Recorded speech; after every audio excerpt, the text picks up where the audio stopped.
And so when I say Chinese, I want you to scream out the nation that's associated with this. For example, if I say Chinese, you're going to say what? China. All right, let's say it with authority. When I say Chinese, you say what? China. All right, that's just a test right there. So here we go. Chinese. China. Russian. Russia. Italian. Italy. German. Germany. Swedish. Sweden. Korean. Korea. Egyptian. Egypt. Nigerian. Nigeria. Black. Exactly. Nothing. Tell him, Pastor. Tell him, Pastor. Black, nothing. I hope you were able to successfully identify the issue. The lion won't sleep tonight. 'Cause we woke now, and we woke now. I said the lion won't sleep tonight. 'Cause we woke now, and we woke now. They want us to sell our souls to barter profit. Like God's property, it's hard to market. So we steady to aim, keep your eyes on target. 'Cause when you got to drive, yeah, they'd rather you park it. But I don't valet, you ain't getting these keys. I'm keeping closed hands, I'm on bended knee. I'm just a reflection, dealing with 8 sections. Art mixed with life, you can feel the convection. Your lion won't sleep tonight. 'Cause we woke now, and we woke now. I said the lion won't sleep tonight. 'Cause we woke now, and we woke now. I said the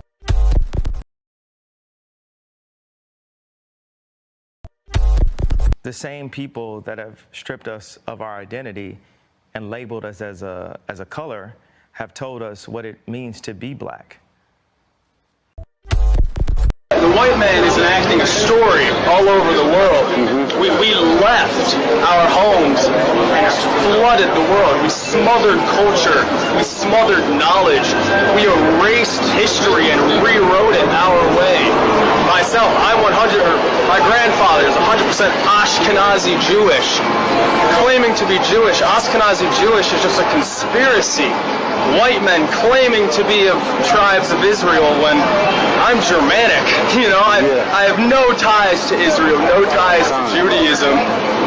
You know, except loosely written history that's been whitewashed over for centuries. And, you know, from the Renaissance.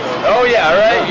You wipe everything clean. It's funny how exactly the Renaissance. It's this rebirth, but it's white rebirth. I think at the same exact time the Renaissance is happening, Columbus is sailing to America and committing genocide.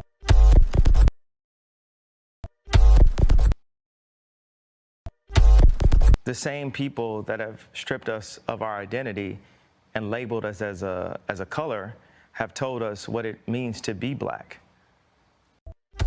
There's only one true ethnic Jew, the Mizrahi Jew, because they are Africans, and if you read the original Bible written in Phoenician Hebrew, they're not. Jewish people are not Europeans. The modern Jews in Israel are Russians or Khazars to be precise, from Russia. I learned it from my grandfather that because he was an Ashkenazi Jew. The same people that have stripped us of our identity and labeled us as a color have told us what it means to be black. נחשף ביערות בורקינה פאסו שבט קניבלים נטו נטו. שלום למנהיג השבט קזבובו. שלום עליכם. אברהם יצחק יעקב. יודע עברית, שולחן, חשבונית, קובי פרץ, מוטלס, יבוטאו. מר קזבובו, כולנו כאן בישראל מופתעים ונרגשים נוכח האפשרות שתעלו ארצה. קזבובו שמח. 2000 שנות גלות נגמר. רואים אור בקצה של מנהרה. אתם בטוחים שאתם יהודים? התחלנו על חנן. אם הוא שחור הוא לא יהודי? לא בגלל שהוא שחור, הוא... מה הוא מה? קניבל. ומי אתה שתגיד לו מה לאכול, אה? אם הוא קניבל, הוא לא יהודי? אולי תבוא, תעשה אצלנו שבת? זה לא שיש לי משהו אישי נגדכם, אבל הפלשמורה למשל תקועים.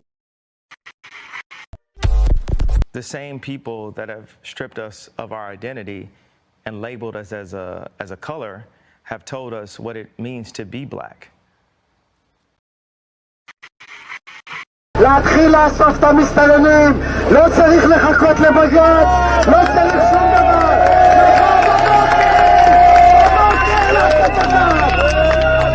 אני רואה חרא מחוץ לבית שלי, יריקות, פסיכופטים, אנשים שרק מחפשים איך לרצוח אותי בעיניים שלהם, אבל אף אחד לא מאמין לנו. אנחנו גזענים כדי לרצות לשמור על החיים שלנו ועל השפיות שלנו. אז אני גאה בלהיות גזענית,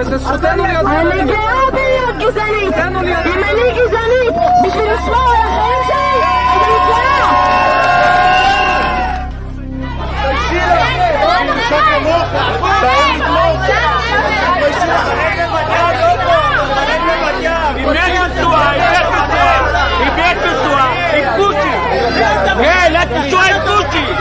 אל תפושי לנסוע! אל תנסוע עם פושי! לכי את והוא! תלכי מפה! תלכי! אל תנסוע עם פושי! לכי! לא מתביישת!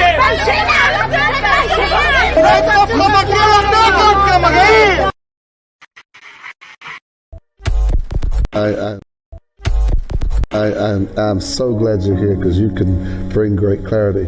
Can you tell us a little bit about the Sephardic Jews and how they were scattered because they went west? I sure can. Because the reason why I want to is because a lot of them, and a lot of people don't know this, are in the Caribbean. They are. In the islands. And you're one of them. I know that. I'm one of them. I know that. Because, you know, a lot of folk don't know that those roots are there. One of the first batches of slaves that came to Jamaica, they were the Sephardic Jews. It's documented. And they're all over the Caribbean, South America, Central America, and even the South Central United States. Wow. And DNA testing is a factor in all this now.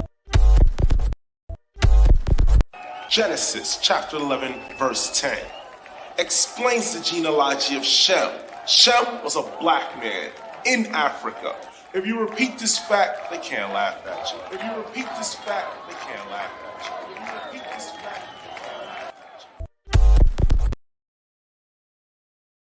you. Say peace and blessings to everyone. Hope and pray that you guys had a great Shabbat. And let me get to the comment section here. Make sure I can see it here. Before I go in with this lesson, it's going to be a short lesson because I am actually working on a short documentary, a short video on this subject that I'm going to put out within the next week. But I did want to start with a few things. All right. Now, before I go on, can you guys hear me? If you can hear me, type 1. If you can't hear me, type 2.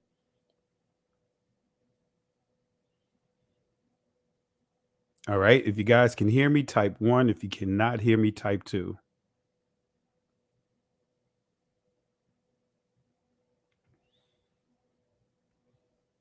All right. I don't see any responses here. All right. Looks like everyone can hear me. All right. Let me make sure the mic is to my mouth. All right. Now, is my volume good? I really don't want to do a lot of adjusting of my mic, but if my volume is good, type 1. If I need to make a little adjustments, type 2, or matter of fact, the adjustment would be I'll just speak a little louder and I'll put the mic closer to my mouth. All right. But, you know, I really wanted to, you know, really touch on this subject here, blackface. And I'm not going to, initially, I was going to put a lot of clips. I was going to, you know, put clips up in here and, you know, go to a number of different clips. But I'm not going to do that tonight. I'm going to keep it simple. I'll drop the link inside the comment section if you guys want to jump on and if you want to share your thoughts. But I do want to, for tonight, kind of use a certain article as the foundation for tonight. We're going to cover a lot, but at the same time, it's going to be very simple and straightforward. Blackface. And that's the subject for tonight. Blackface, a long Jewish history. Let me say that again. Blackface, a long Jewish history.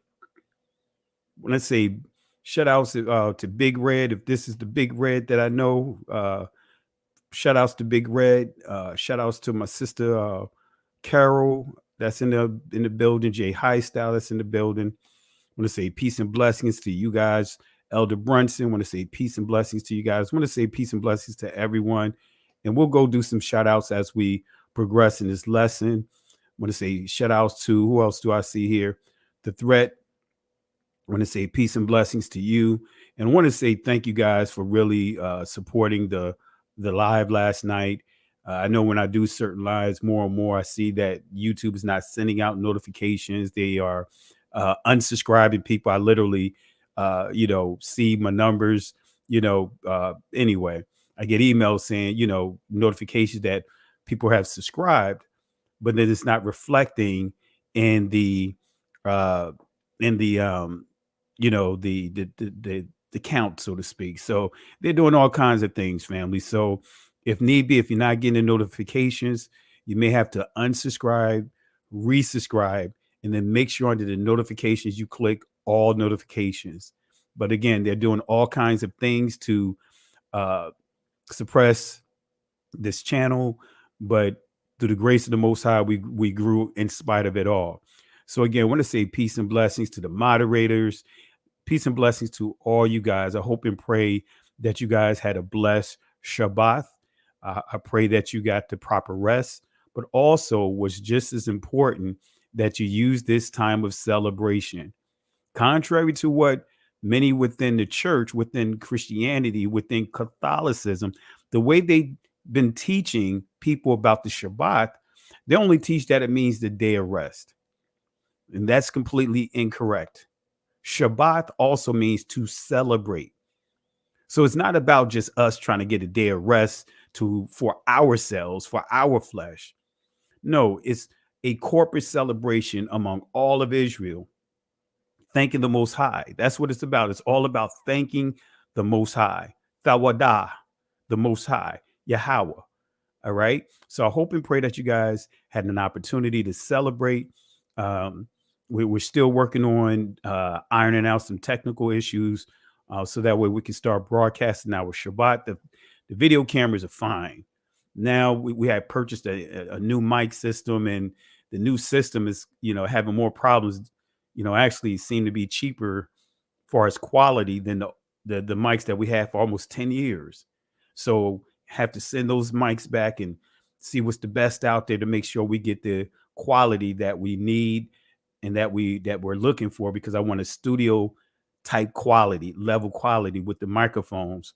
The problem is they give that type of quality, the ones that we have, but they feel very cheap, man. I mean, compared to how they made items 10 years ago, which is sad. But anyway, we'll get that going very soon. Hopefully we can have this resolved within the next week or so, and we could get these lives going back. But let me just do a couple of shout outs and we'll get right into it. I want to say, hey, peace and blessings to Ray Graphics Design. I want to say shalom to you. Hey, great. You into graphics? Look me up. Shoot me an email. Maybe I can, from a, consulting perspective, maybe I can contract some work to you. All right. But feel free to reach out to me through the We Woke Now email address. All right. Again, peace and blessings to my sister Carol. Appreciate the hard work and setting up the interview with the Honorable Judge Joe Brown. Peace and blessings to you. I want to say peace and blessings to Alexandria Leggett. Appreciate the love and support. Timothy Davis, peace and blessings to you. Darnell Blackshear, peace and blessings to you. Joe Scott, shalom to you. Let's see here. Rachel, I want to say peace and blessings, shalom to you. Timothy Davis, I think I already said to you, but I'll say it again. Peace and blessings to you. Katia Ford, peace and blessings to you. Ernest Higgs, I want to say shalom to you as well. Appreciate the love and support. Barbara Jackson, Tawadah to you. Really appreciate you. That's right. We woke now, and we're not going back to sleep. We're not going to stay in bed. We're going to get up out of bed. Hallelujah. I want to say peace and blessings to Amiya. I want to say peace and blessings to you. Dicker, I want to say peace and blessings to you. Shabbat, Shalom to you as well. Let's see here. Todaya, Asa, Moshe, Yahawadah, I want to say Shalom to you as well. Who else do we have here? Ismail, excuse me. Ador Rahman, want to say Shalom to you. Who else do we have here? Get a few more in. Ari Len, want to say Shalom to you as well. Thank you for the love and support. And again, the threat, us 89, peace and blessings to you, holding things down out in the Louisiana territory. Orin Carol, want to say absolutely all praises to the Most High, peace and blessings to you. Get a couple more in. Let me see who else that I see here that I may not have caught. All right. Actria Phillips, want to say peace and blessings to you. Jim 7 Angel, want to say peace and blessings to you. Who else do we have here? Big Red One, I gave you shout outs, so I give you another shout out here. Let's see, who else do we have here? Barbara Jones, want to say peace and blessings to you as well. Thank you for jumping on the line. Who else do we have here? I know others are starting to jump in. Dwayne Williams, want to say peace and blessings to you. Uncle Bob, peace and blessings to you. Let's see here. I think I got a bulk of you guys. All right. Black to my roots, want to say peace and blessings to you. David Avil, want to say peace and blessings to you. Thank you for the love and support last night with the Judge Joe Brown live that we did, the interview that we did. It was great. It was great. It was great hearing the Honorable Judge Joe Brown really express his thoughts, especially bringing it home with feminizing the men. He really brought it home and just really highlighted that problem among our community. All right. Hebrew Coin, want to say peace and blessings to you. Katia Ford, peace and blessings to you. Simo, peace and blessings to you. All right. Let's see here. I think I got a bulk of you guys here, but we're going to go ahead and get into it. And as the old school would say, charge it to my head, not to my heart. If I don't call your name, I'll get it one way or the other when we ask some questions here. So let's go ahead and get into it, and let's go ahead and just get into it. Let's really delve in, kind of dive into this here. Let me maximize this here. All right. Blackface, a long Jewish history. Now, family, I'm going to be real with you. I'm going to be real with you guys. Anyway, I'm real with you guys anyway. But I'm getting very tired, right, of hearing this narrative of, we was there with you guys during the civil rights, right? If you guys are tired of hearing that narrative, right, type 1. Type 1. Matter of fact, I'm going to make a poll and you guys can vote. I mean, because for me, I am really tired of hearing that as a talking point, that we march with you guys during the civil rights, right? And I'm going to share with you why I am tired of hearing those lines, because it seems to come very, very, very selective, right? And I am really tired of hearing those lines of, we walk with you guys. We was with you guys during the civil rights. And we're going to really talk about this tonight. And I'll drop the link once I get to a certain point for you guys to share your thoughts. So let me go ahead and put this in here. Let me put a poll here.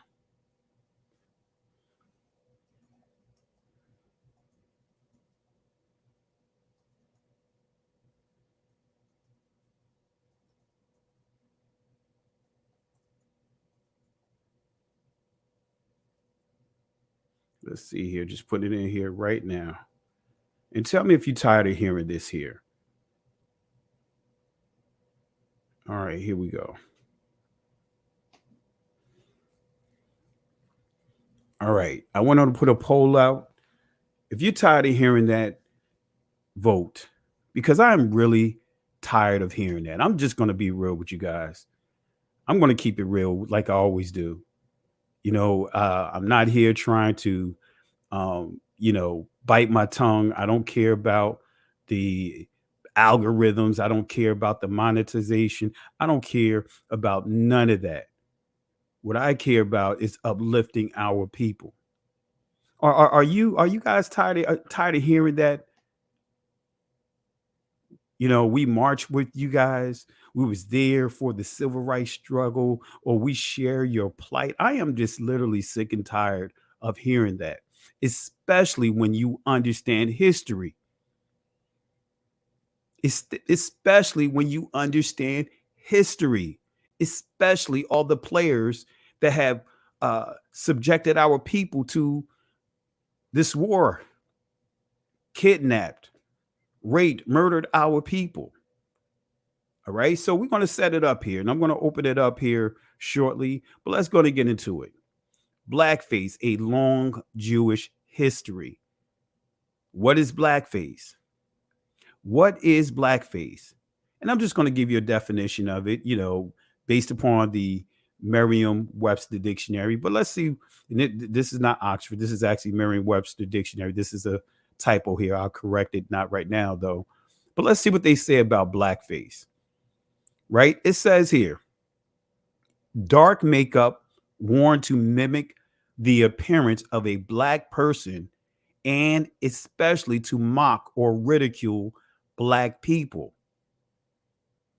It goes on to say in the notes section, the wearing of blackface by white performers was from the early 19th century through the mid 20th centuries a prominent feature of minstrel shows and similar forms of entertainment featuring exaggerated and inaccurate caricatures of black people. The use of blackface is considered deeply offensive.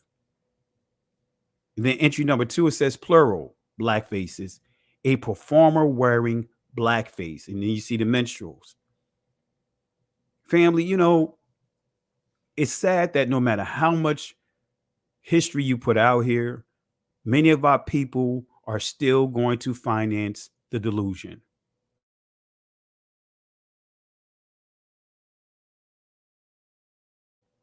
They're still going to finance the delusion. They're still going to finance the delusion. I mean, we've been duped every kind of way, from children's songs, lullabies, cartoons, that the foundation, the basis of these cartoons were based off of mocking our people, like Bugs Bunny. When you start looking at a lot of those older cartoons,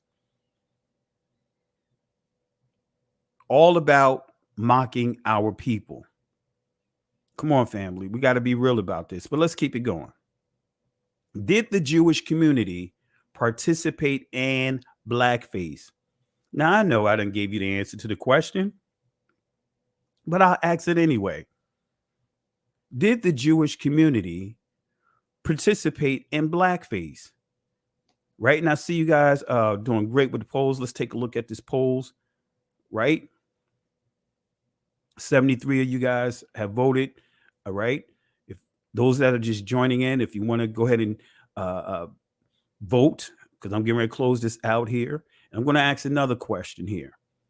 Matter of fact, I'm going to end this poll, and I'm going to put another poll in here. All right. Let's put another one. Let's put another question here. All right. Let's put another question here. Did the Jewish community participate in in blackface? All right. Let's see here. Oh, no, that's not the Q. I'm about to do a Q&A. Let me stop this one. Let me stop this. Oops. Let's get this out of there. Let's do this here. Poll. All right. And feel free to answer this question. All right. Don't be nervous, but I'm going to put this inside the comment section. All right. So the question is, did the Jewish community participate in blackface? And also, if you want, vote and share your information, right? Your answer inside the comment section, and I'll highlight you as we move along. All right. So again, did the Jewish community, as we know them, did they participate in blackface? Let's see what we have here. Let's look at some of the comments, and then I'm going to answer the question, right? So let's go to look at some of the comments here. Let's see what you guys are saying here. Let's see here. Let's see some of the comments here. We have, let's see here. I'm looking here. Joe Scott, the orchestrators, or they are the orchestrators. Let's see here. Let's highlight you here. Actually, I thought I could do that here. Sorry about that. Looking at the wrong window. All right. They are the orchestrator. All right. Let's see who else here. They started it. All right. Yes, factual. All right. Let's see. Timothy Davis. Yes. Did they? They are still doing it. All right. Amiyah. Yes. Leonard. Yes. Alexandria. Leggett. Yes. Carrie Banks. Right. Yes. All right. Sister Barbara. Yes to both polls. His Abigail. Yes, most definitely. All right. Black to my roots. Most definitely. Absolutely. All right. So looks like we all in agreement here. We know that they definitely participated in blackface. Yes, they did. It was all them. Sure, they did. Jacqueline Johnson. Sure, they did. All right. So let's go ahead and answer this question. Sasha Cohen's, right, the comedian, played a Rasta. So let's get into it. Let's answer this question. All right. Let's answer this question. Is this important to know? Is this important to know? And I'm going to tell you, yes, it is important to know. Should we be surprised if they did participate in blackface? Guess what? We should not be surprised. Right? Now, let me just give you some information here, some historical information, because the Jewish community were major players in the transatlantic world war. They call it a slave trade, but it was actually a world war. They were major players here. The same ones that said that they walked with us during the civil rights. The same ones that say that they know our plight. But they were the ones that inflicted these cruelties on our people. They were the ones that was part of the whole world war.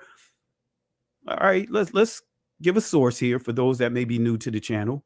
Jews and Judaism in the United States, a documentary history by Rabbi Mark Lee Raphael. So this is someone from the Jewish community that's highlighting their role in the transatlantic world war, even though they dumbed us down to saying slave trade.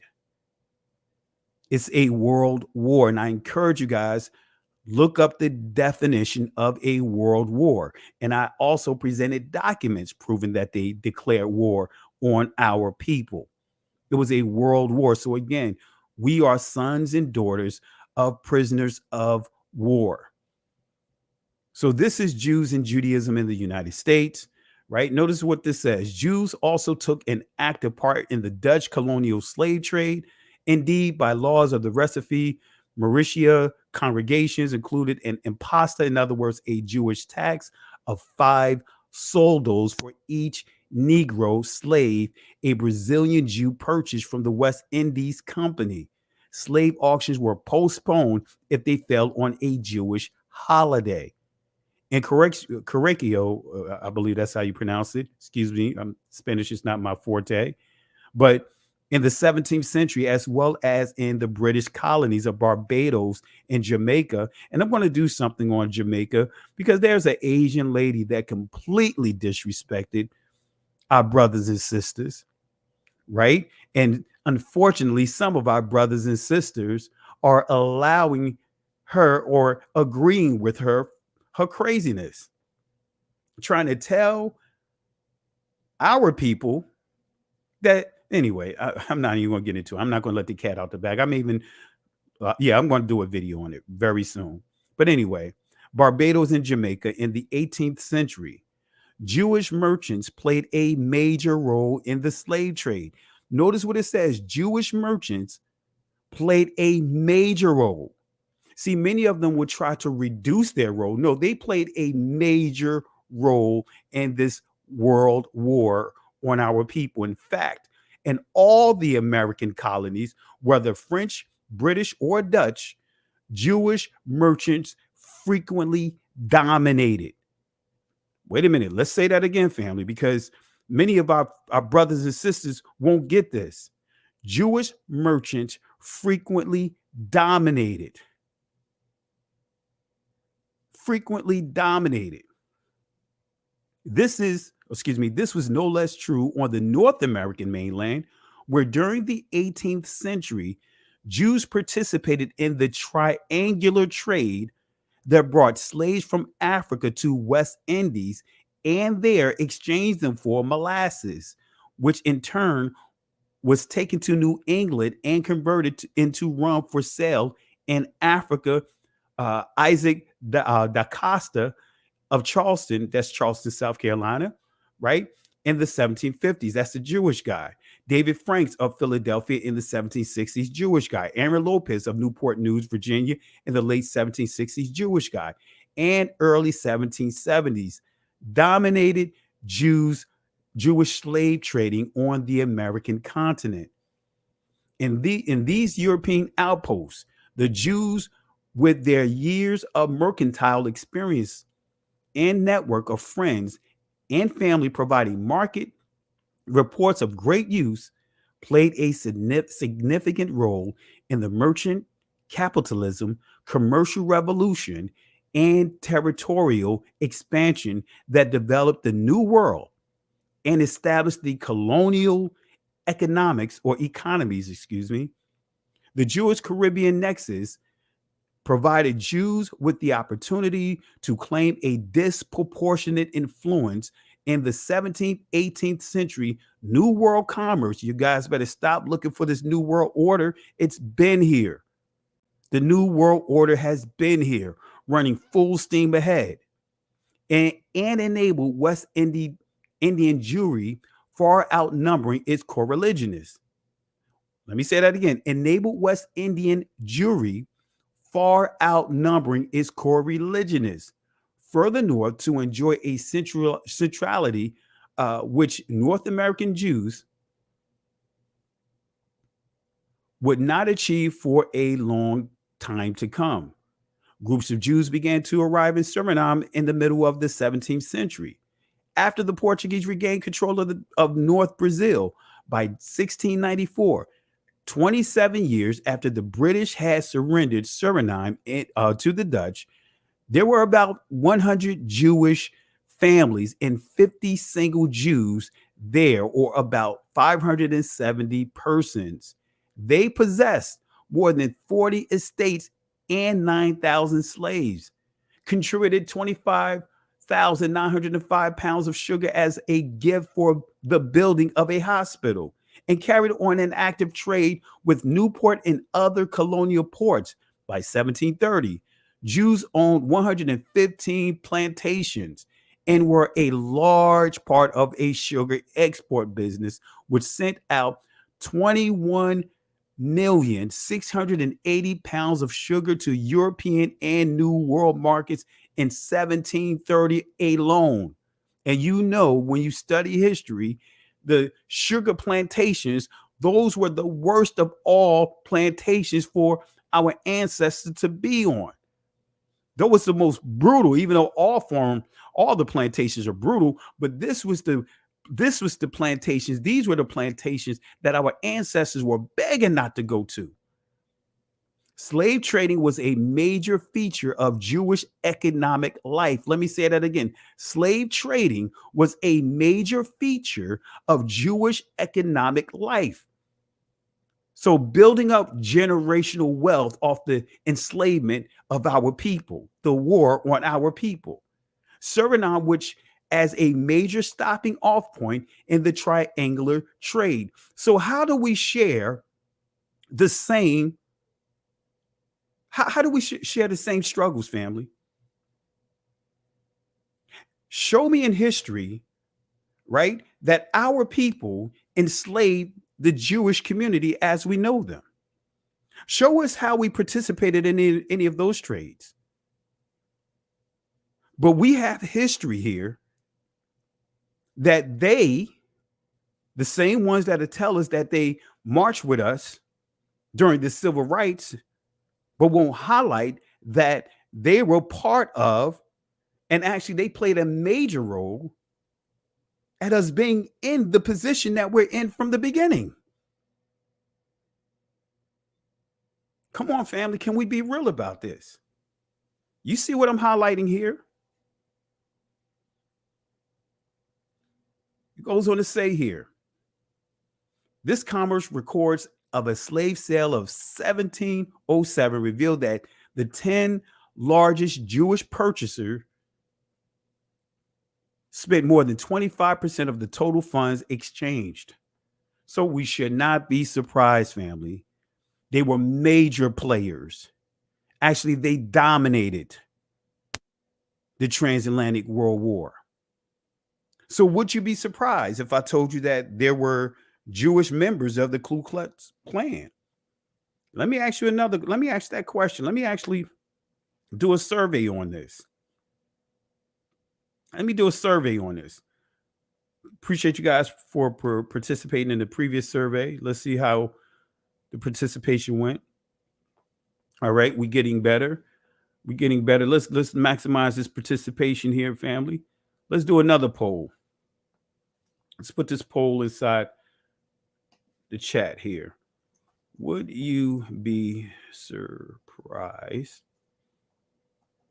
if I told you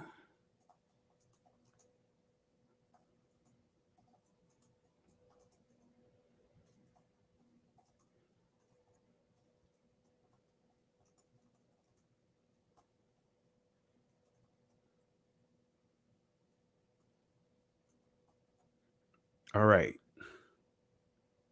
So let's go ahead and put this inside the community. All right, family. I went on to put another poll there. Tell me your thoughts.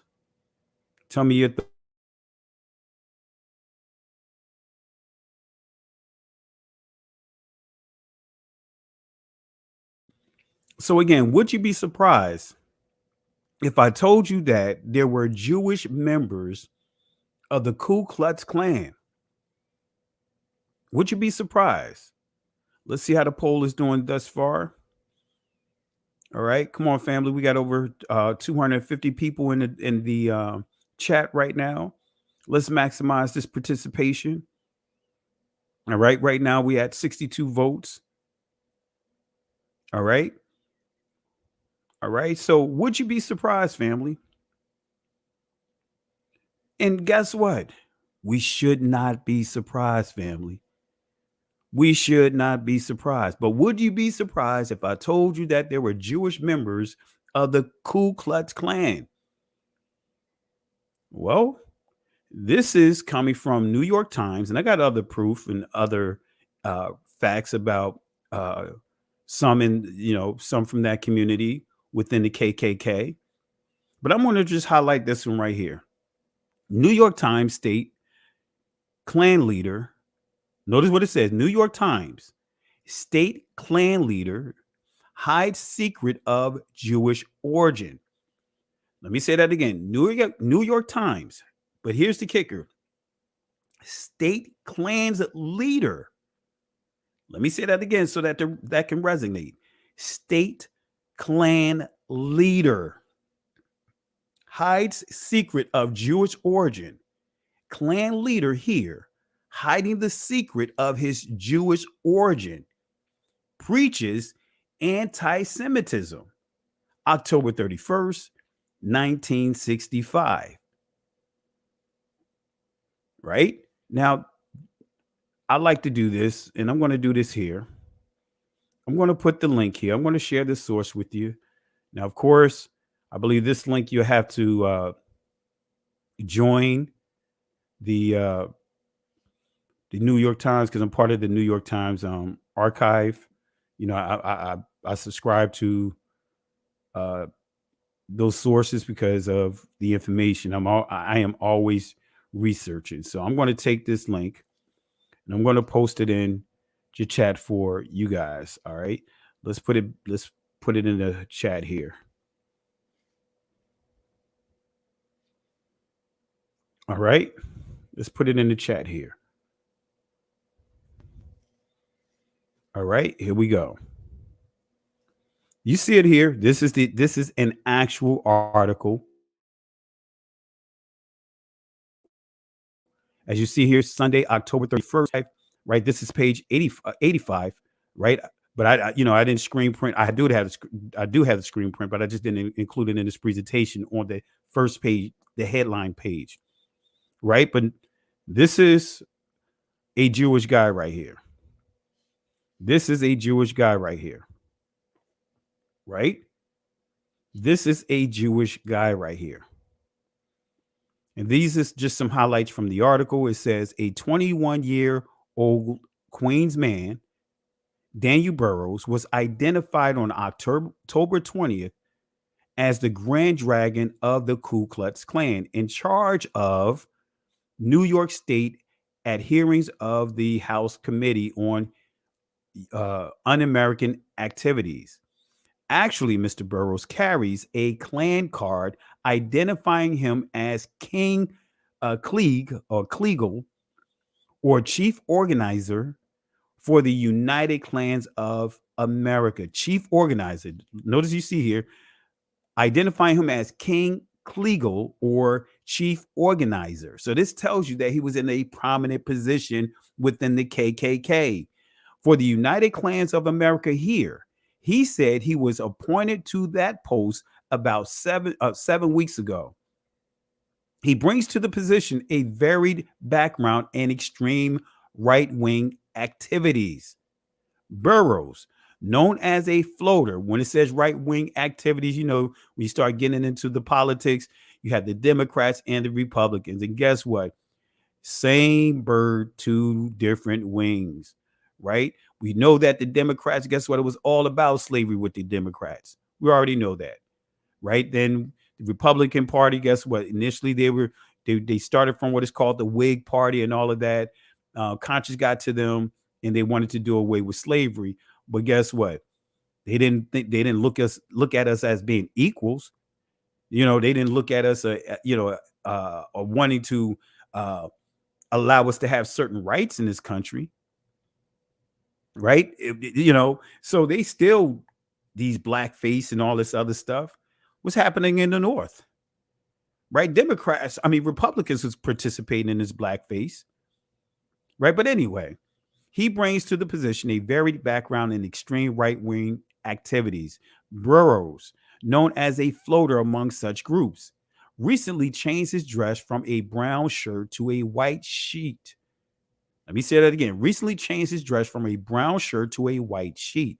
He now carries in a plastic window of his wallet a card identifying him as a special agent of the invisible empire of the Klan. As former national secretary of the American Nazi Party, let me say that again.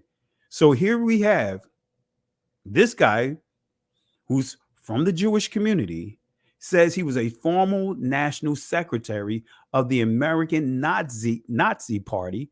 He was second in command. He has continued to detail his doctrine. Israel is one of the grottos from which the octopus of international Jewry reaches out its nefarious tentacles. Israel must perish, his tabloid The Free American promotes genocide as the best means of dealing with the Negroes and the Jewish problem. We must make the world safe for blonde-haired, blue-eyed children. The blonde-haired, blue-eyed extremist declares they must be kept safe from any taint of non-white blood, he says. There is one deep secret of Burroughs' labyrinthine background that he desperately does not want to be known because it threatens his whole career. The man, the United Klans of America, have chosen to lead their anti-Jewish, anti-Negro crusade here after clearance by an extensive investigation by the KBI, in other words, the Klan Bureau of Investigation, has a Jewish background. So this leader within the KKK has a Jewish background. His parents were married in a Jewish wedding ceremony. He was described as a star pupil in a Hebrew school at a Queens synagogue. He was later bar mitzvahed, and it's confirmed. After information was received from a Jewish agency that Burroughs' parents were Jewish, his life was minutely traced through many sources. All right. So should we be surprised, family? Should we be surprised? Should we be surprised? Let's see how the polls looked here. Let me see how the polls looked here. All right. Appreciate the participation, family. I'm going to just go ahead and close the poll here. Right. Should we be surprised? Should we be surprised, family? This is why I say I am tired of hearing we march with you. We share your plight. No other group of people share the plight of the Negro. They may have had to deal with some tough situations, some tough challenges, but they didn't deal with the situations that we had to deal with. They didn't have to deal with the situations of us being included of the things that they had to endure. Far as us, on the other hand, they participated in our plight. They participated in us being at the bottom of the food chain, the lowest end of the totem pole, the institutional race as being at the bottom of the institutional race. They played a major role in that. They played a major role in the stereotypes about our people. Now, peep this. I'm not going to stop here. I'm not going to stop. I'm going to give you some clarity here, right? New York Times, right? This is an article by New York Times, right? And I'm going somewhere with this. Was that Ralph Northam and Blackface? An inquiry ends without answer, May 22nd, 2019. And this is the governor of Virginia, right?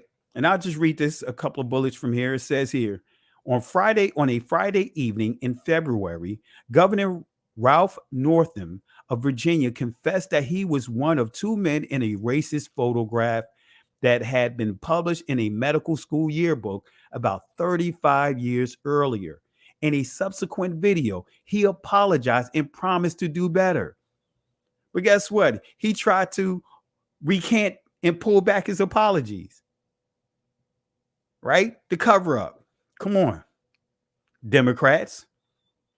That's why some of you guys that take political sides, when I pointed out that the Jewish guy being part of the KKK, look, this is a governor, a Democrat governor,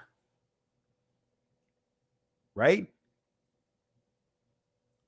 That in his medical school year book 35 years ago, right, he had blackface, picture of him in blackface. In a subsequent video, he apologized and promised to do better. But the next afternoon, standing before a throng of reporters, the Democrats suddenly recanted and insisted that neither man in the picture was showed one in a Ku Klux Klan robe and another in blackface was him. Right? On Wednesday, almost 4 months after the photograph surfaced and plunged Virginia's government into turmoil, investigators said that they had been unable to determine which of Mr. Northam's account was true. Come on, family. This is from his school that's trying to cover up for him. This is the investigative group.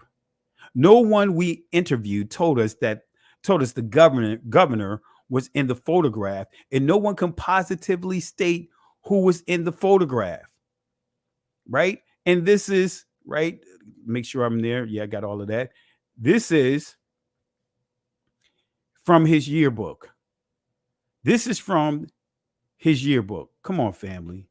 People don't just put something in there without your approval.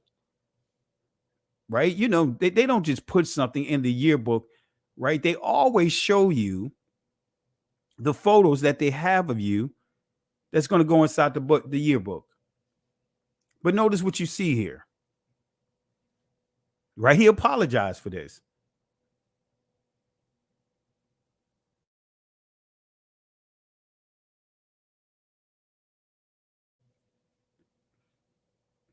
He apologized for this, family. I'm drinking some juice here. He apologized for this, but then tried to shift.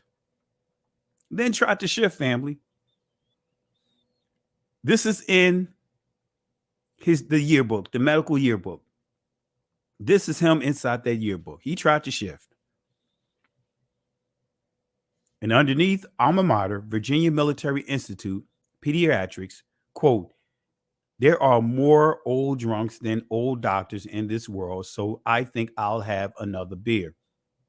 Notice, now this is his quote, because that's what they put here, and this is his photo here. Right? But I want to highlight this article here, because I may pull it up on the screen just to give a few more bullets out of here.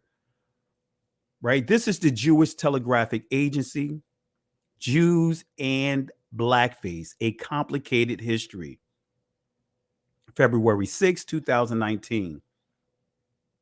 And I want to pull up their source,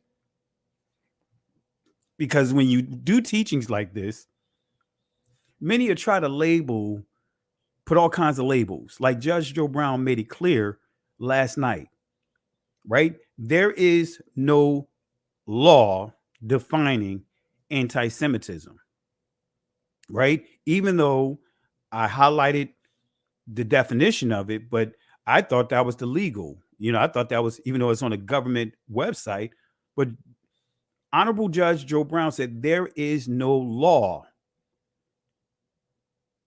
you know, that deals with, you know, our hurting each other feelings. That's what he expressed. That's what he quoted.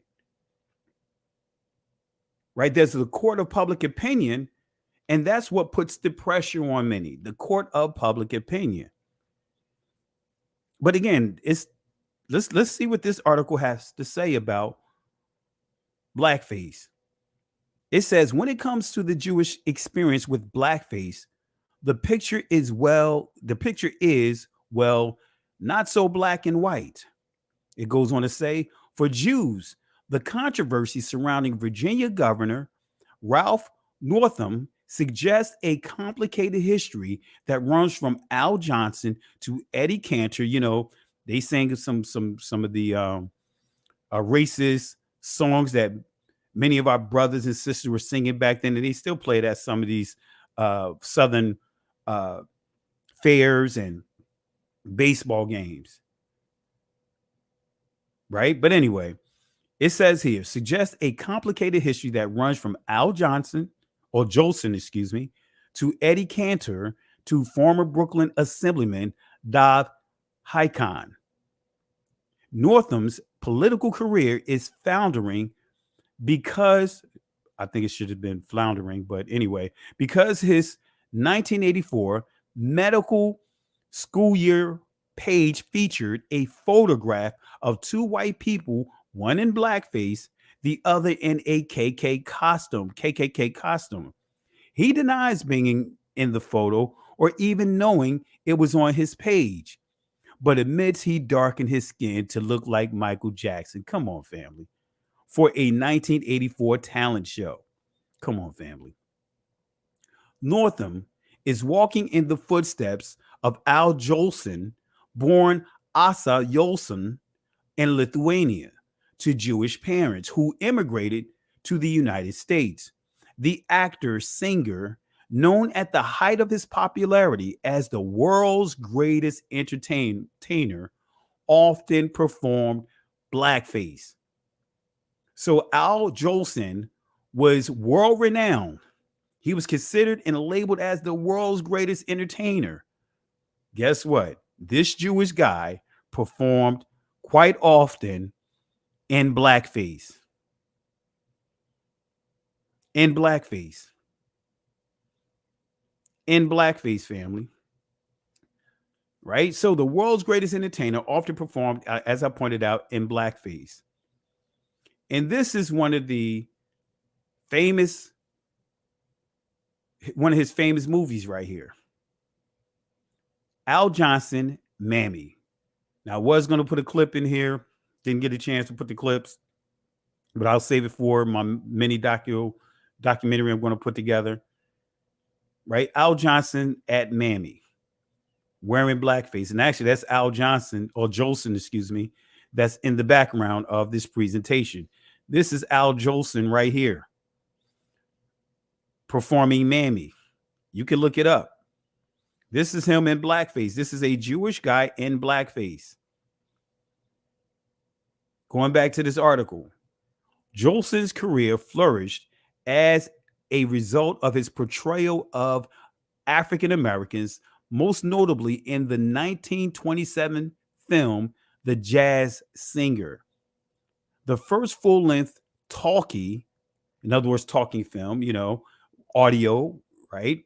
Whose hallmark moment is his emotional singing on bended knee and blackface and overdrawn white lips of Mammy.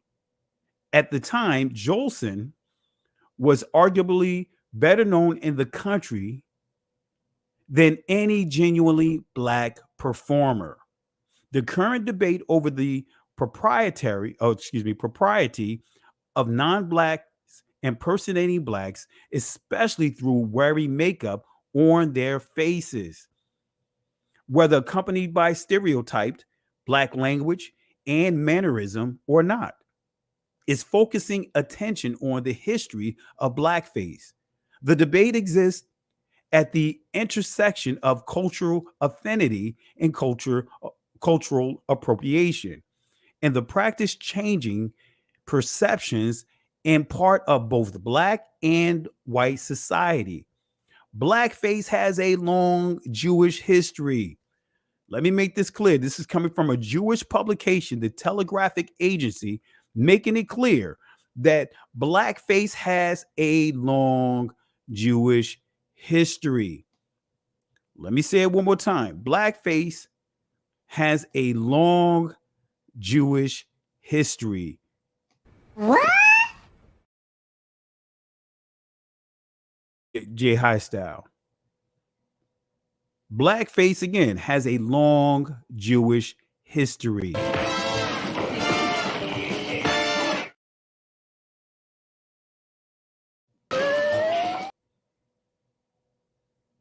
A long Jewish history. Let's toss that out.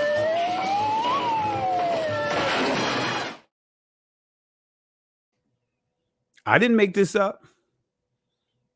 These are not my quotes.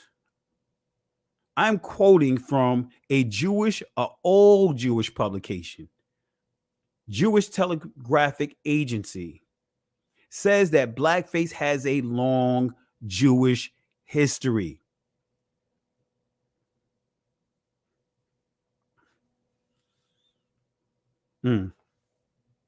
The practice originated in the late 1820s with white male performers portraying African American characters by applying burnt cork to their faces.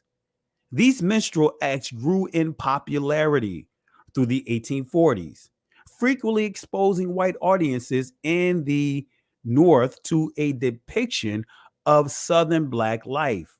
Mark Twain and Abraham Lincoln were known to attend minstrel shows. White and Black performers, let me say this again, white and Black performers, because it wasn't just white people per se wearing blackface. Unfortunately, our own people began to wear blackface. They began to wear blackface, family. And this is going to sound similar to what we see happening in the entertainment industry of today. This is going to sound like the entertainment industry of today. All for the sake of money, sell their own people out. All for the sake of money, degrade their own people because they want to be that big entertainer. They want others to validate them. Come on, family. We still see this happening today. White and Black performers, including Burt Williams, the most prominent Black entertainer of the vaudeville era. I guess that's how you pronounce it. Excuse me if I butcher it, but I believe it's vaudeville era. It goes on to say, darken their faces in this way. Blackface became a staple of vaudeville and of ads for such producers as cigarettes, pancakes, guess what, postcards, holiday cards, a number of different cards, as you guys saw that I highlighted this in Breadcrumbs, right? And I encourage you guys, watch Breadcrumbs if you didn't see it and go to that section. I highlight some of it. Then came the jazz singer, which took blackface to a wider national audience. In addition to Jolson, leading Jewish entertainers who also performed in blackface included such prominent names as Eddie Cantor, George Burns, George Jessel, and Sophia Tucker. Jews played a disproportionate role in the entertainment industry. Wait a minute, what do we just see here? This is from the Jewish Telegraphic Agency. It says the Jews then played a disproportionate role in the entertainment industry. In other words, they had a major influence. Right? Doesn't that sound familiar? Doesn't that take you back to this thought right here? I'll just share with you if you guys don't remember this, but let's go back in time a little bit. Not that much, but let's go back in time a little bit. Anti-Semitic statements are never good for anybody, right? It's kind of like being anti-Black. But, you know, it's really interesting. I didn't realize that I could be considered anti-Semitic till I read one of the definitions of anti-Semitism. Look at this. The definition says, making mendacious, dehumanizing, demonizing, or stereotypical allegations about Jews as such, or the power of Jews as a collective, such as, especially, but not exclusively. This sounds like a, let it go by. What was that? All right, so it says, think about it, that sounds like the type of wording that's in the contracts, right? Indeed.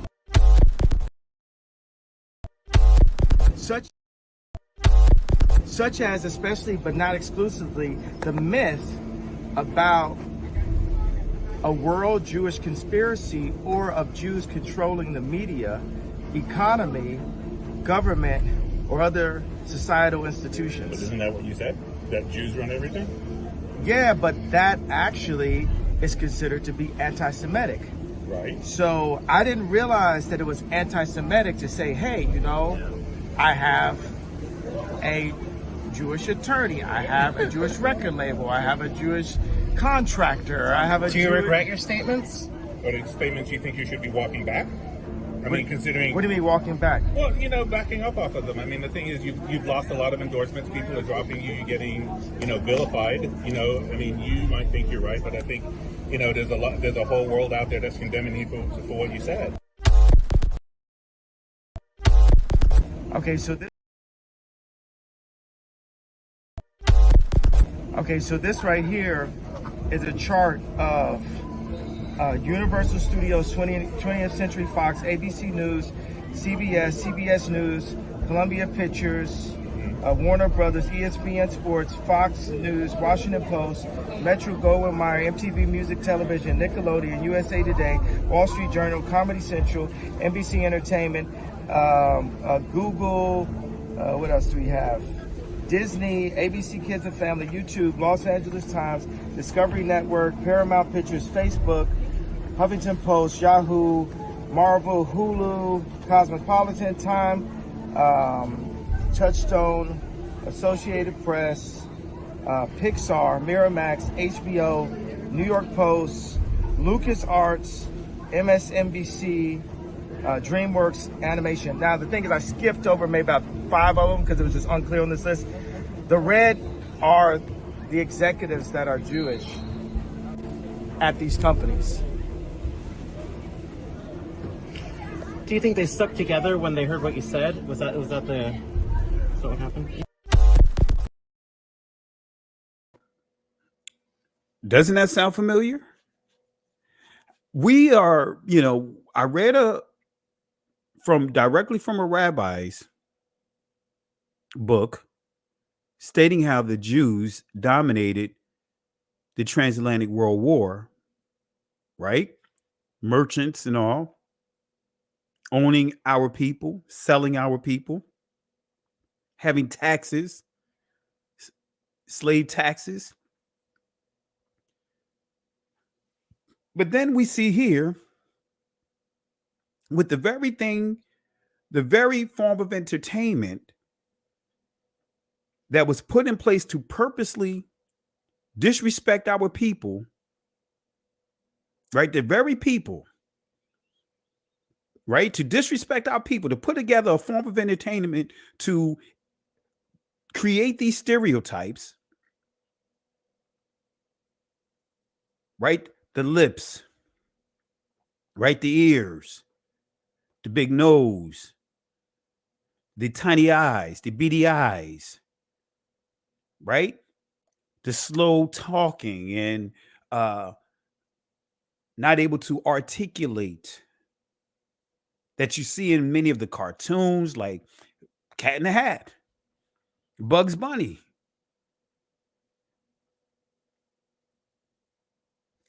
They played a disproportionate role in the entertainment industry. Actually, they dominated it back at that time. Sounds familiar, right?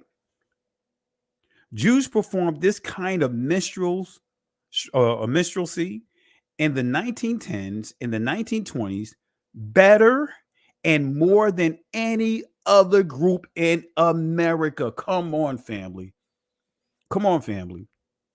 Come on, fam. Doesn't it sound familiar? Why does it seem like everything that was against our people, they excelled in it? Took it to another level, according to the sources that we shared.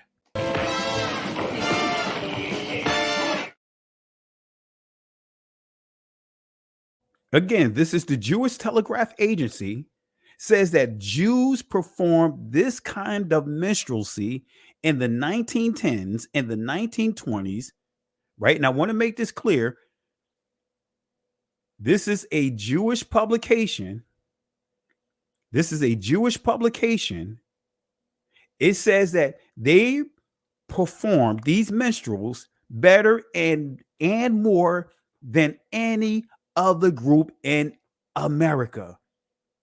Jewish faces covered in cork with ubiquitous, it says Michael Alexander, University of California, religious study professor, wrote in Jazz Age Jews, right? This is a book, all right? So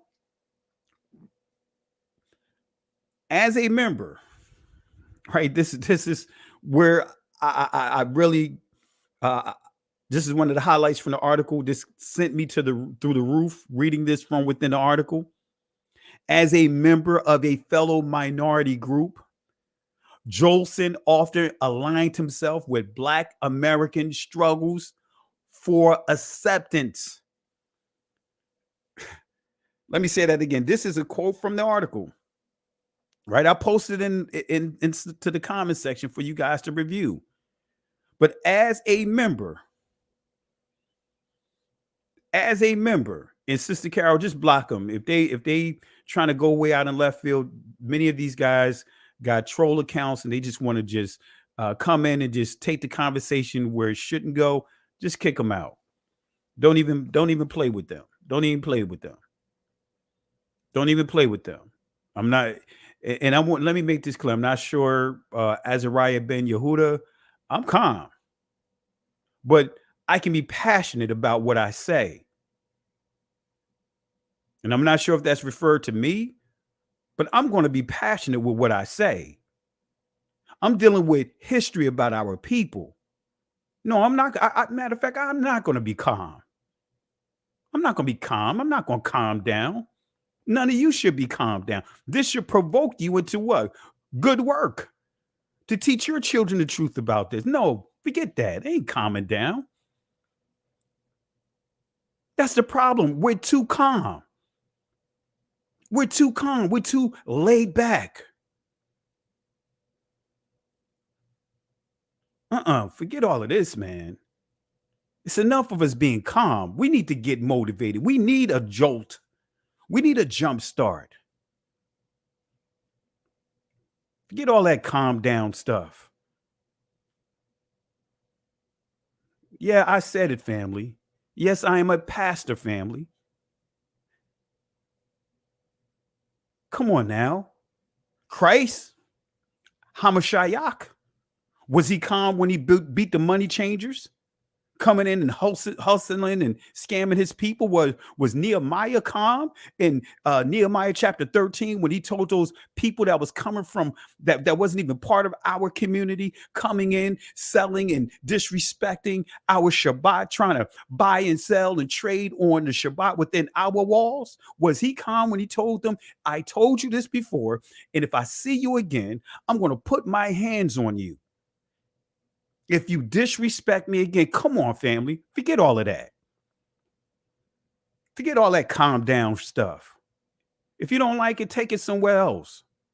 I'm tired of our people being calm. Being calm about what? Continue to see these insults? I had enough of being calm.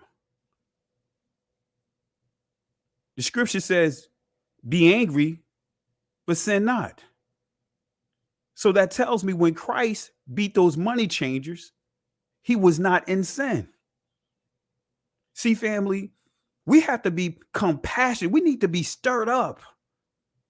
Forget all of this calm down stuff.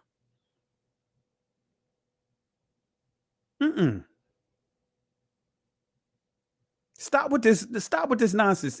I'm saying this again. This is for anyone that don't like me being excited here in terms of being passionate. Take it elsewhere. Go listen to TD Jakes. Go listen to Creflo Dollar. Go listen to some of those guys. No, I'm going to speak with the authority, with the power that the Most High has given us. We're the same community that complain about, man, we need some pastors that's going to speak real, speak truth, but don't have to curse people out. And then at the same breath, we're going to say calm down. No,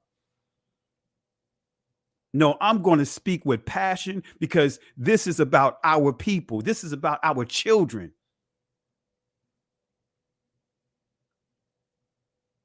That's right. We woke now. I ain't going back. Forget that, family. I'm not going back. We don't have to be calm about this stuff.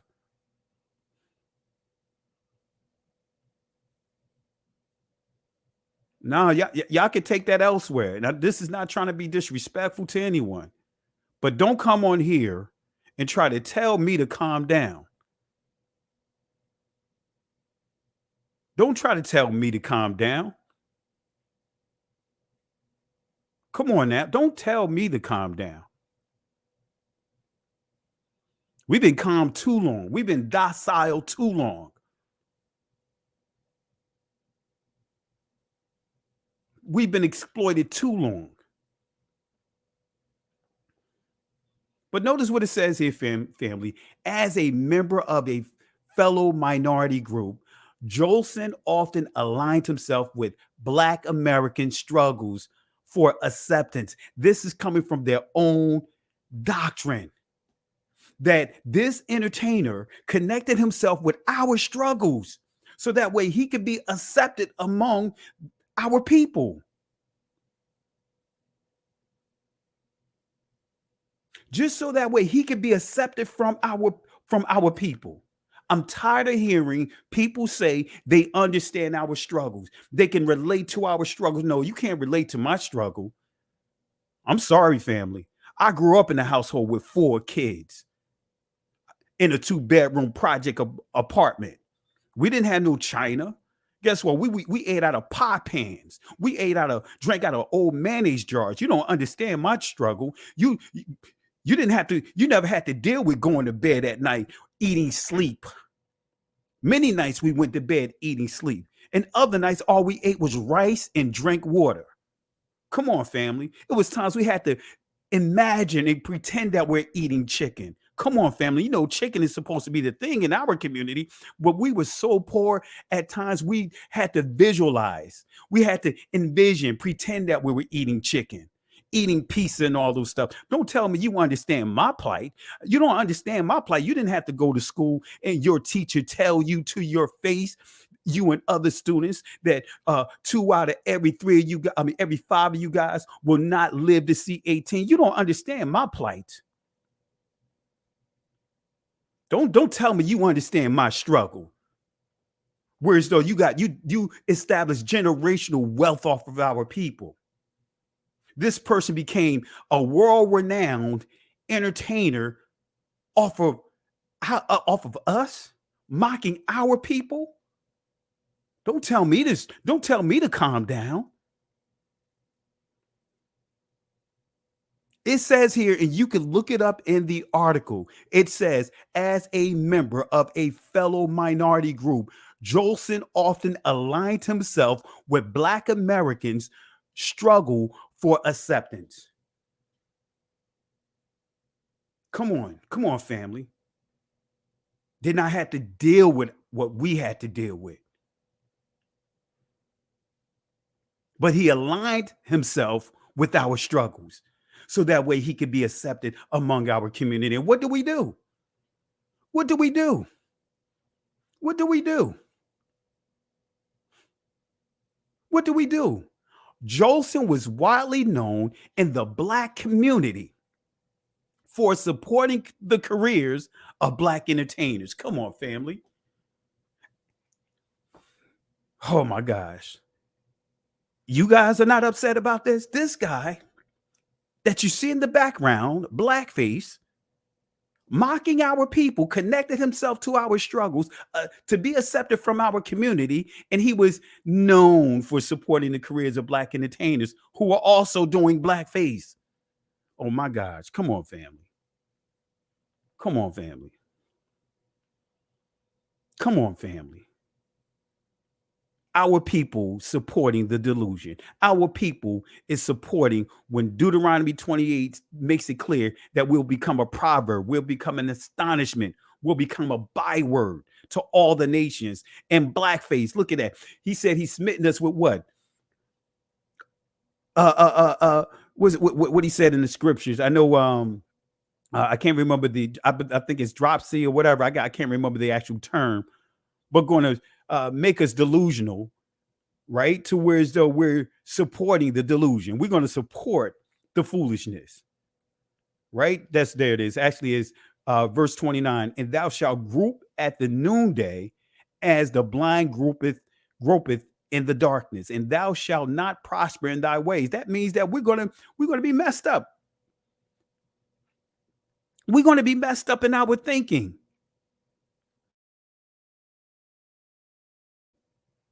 Now tell me what community dealt with what we had to deal with. There's not a single community that can say they understand our plight. They understand our struggle. Not a single community. When you look up the word genocide, you'll see our faces next to that word. Because when we look at the transatlantic world war, genocide was all up in there. No one talks about the genocides in different areas. No one talks about that, but everyone want to say that they understand our plight. They understand our struggle. You know, I'm tired of hearing that. I'm tired of hearing that. I'm tired of hearing every time something happened within our community, right? You know, others want to jump in, right? And point things to redirect things to their community. I'm tired of that. You know, I'm tired of that. I am tired of that. How many of you guys are tired of people taking our struggles, right? Every time something happened, I mean, I was watching the Buffalo shooter, right? The Buffalo shooting. And I was watching the news, and the whole situation got turned into anti-Semitic or Semitism towards the Jewish community as we know them. Come on, family.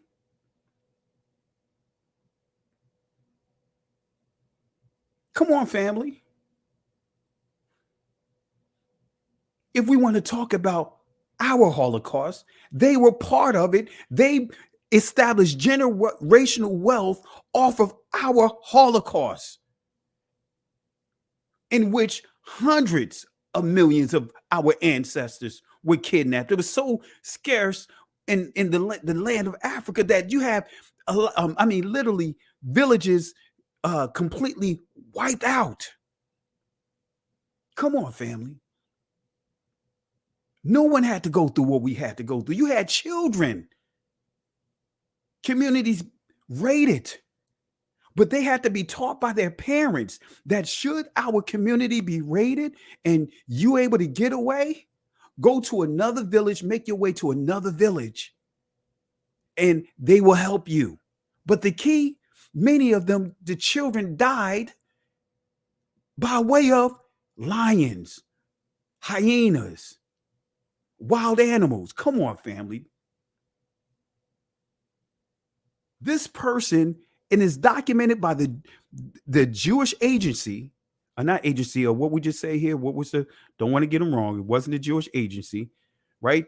The Jewish Telegraphic Agency, making it clear that this person, this famous entertainer, aligned himself with our struggles.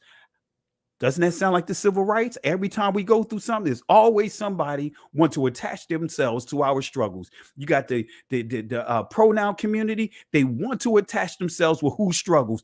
Our struggles. They don't attach themselves with no one else's struggles but our struggles. Now they use our own struggles against us. Come on, fam. I am tired, family. I'm tired of this. If you're tired of this, man, type 1. Type 1. Come on, entertainers. We got to stop this nonsense of supporting the very delusion that put us in the place that we're in right now. See, white and black performers, and this is from that article, because it stood out when I read this article. White and black performers, including Bert Williams. This is a duplicate here, should just say Bert Williams. But I was like, wait a minute, Bert Williams. Not the, no, I was thinking of Burt Reynolds, but Bert Williams. I was like, man. I was like, wait a minute. I talked about Bert Williams inside Breadcrumbs, right? Bert Williams. He's on a postcard of a Jewish company by the name of Raphael Tuck and Sons. They produced this. This is Bert Williams, right? In blackface, produced by this Jewish company that made postcards and books, gift cards. In 1904, Raphael Tuck and Sons produced this postcard of a famous white blackface performer named Bert Williams. Guess what? Notice what you see in the background. Y'all remember this? Y'all remember this? Right? Do you guys remember this? 10 little nigger boys, 10 little dollies. Right? Do y'all remember this? Right? You guys remember this from the documentary. Raphael Tuck and Sons was in the business started by a Jewish immigrant named Raphael Tuck and his wife in Bishopsgate in the city of London in October 1866, selling pictures and greeting cards and eventually selling postcards, which was their most successful line. Their business was one of the best known in the postcard boom of the late 1800s, the early 1900s, and their contributions left a lasting effect on most of the artistic world.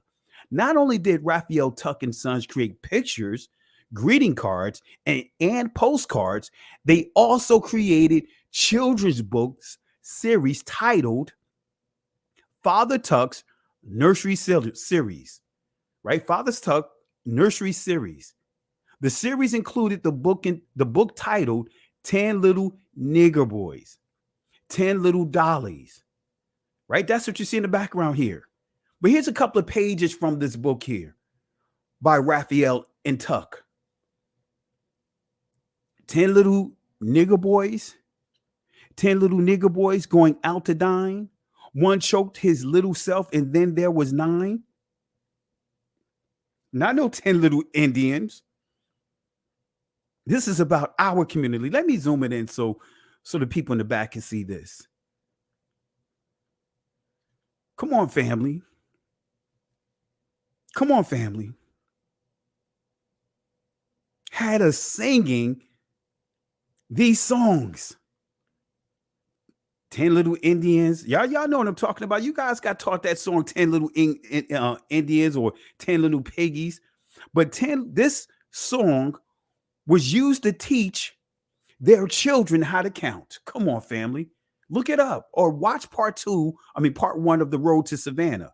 I go in details with that. This is how they taught their children to count. This is a song teaching their children how to count. 10 little nigger boys going out to dine. One choked himself. Then there were 9. Right? 7 little nigger boys chopping up sticks. One chopped himself in half. Then there were 6. 2 little nigger boys sitting in the sun. One got frizzled up, and then there was none. This is genocide.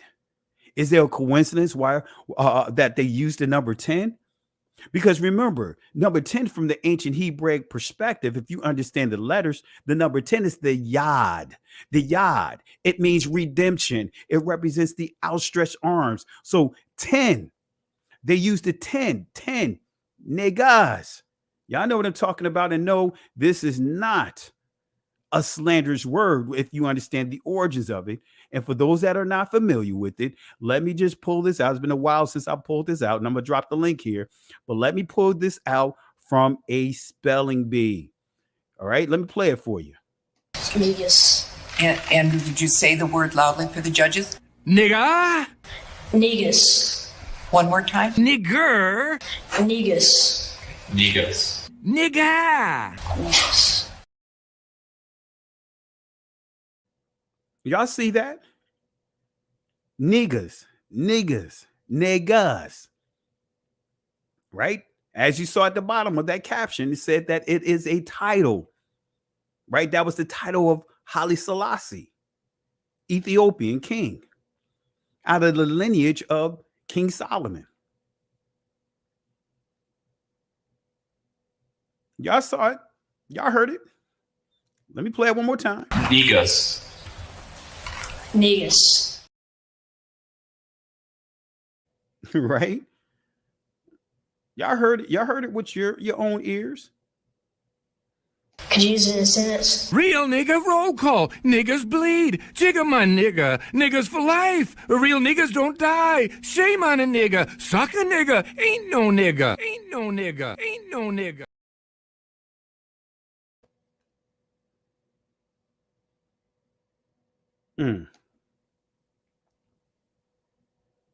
Come on, family. I'm going to drop the link in the comment section.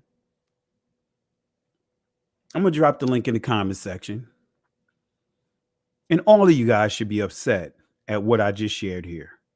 All of you guys should be ready to just toss your keyboard after seeing this right here. Throw your mouse down after seeing some of this stuff here, knowing this history. Come on, family.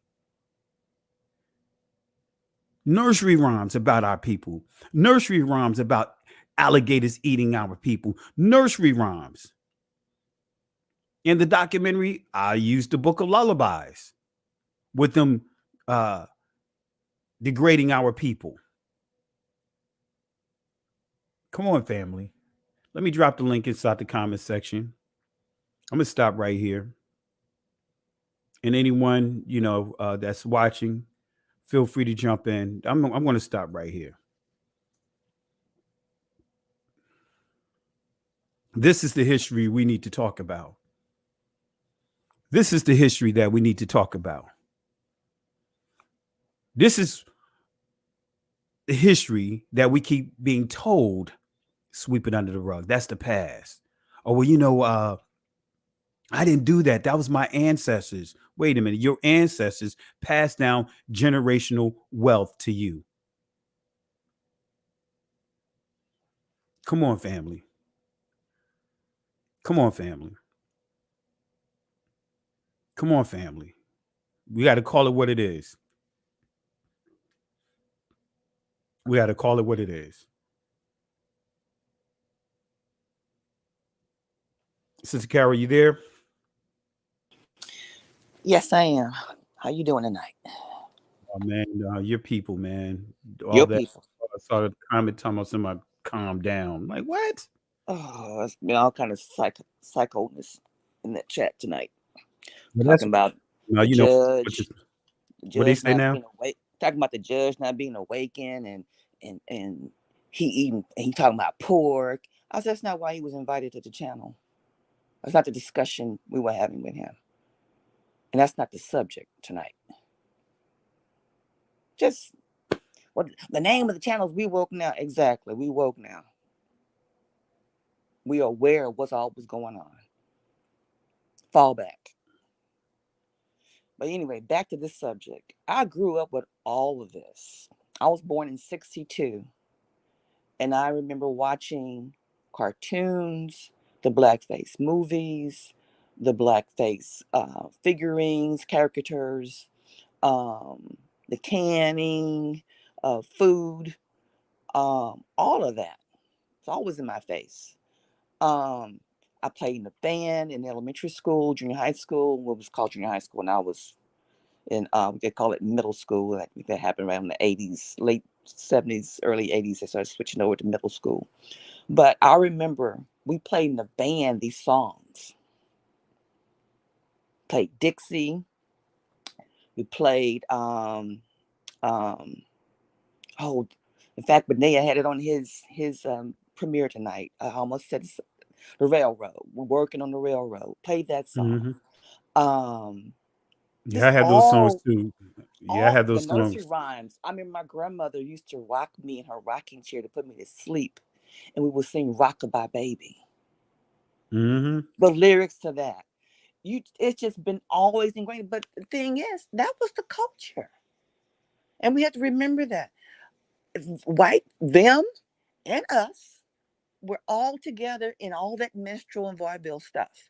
In fact, that's how they made their money. To live. They wanted to get in the show business. They wanted to, because we were quote unquote entertainers. That's what we did as slaves. And we have a talent. And that's what we did. We did minstrel shows. We dressed in blackface. Yasu muscle. I got size. Oh yeah, I remember. Dance and all that good and stuff. for me, yeah. And for me, regardless of their motives, these, for me, I didn't like it because they sold their souls.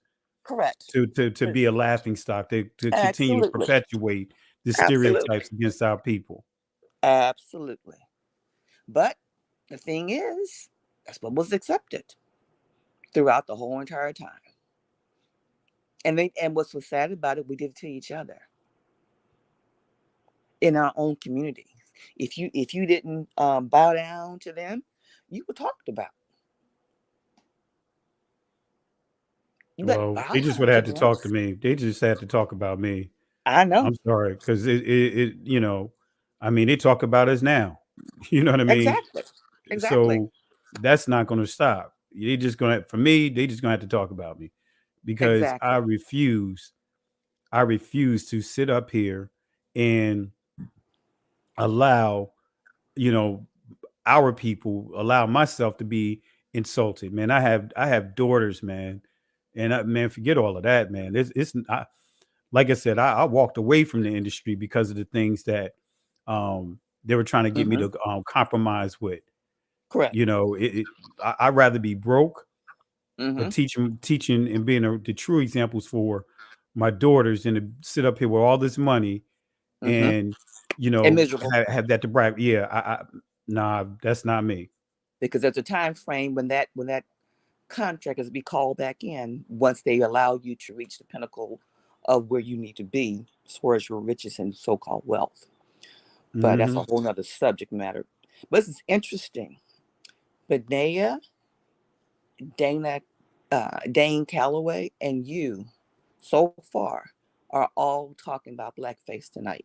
So you know that's the most high wanting this subject matter to be exposed.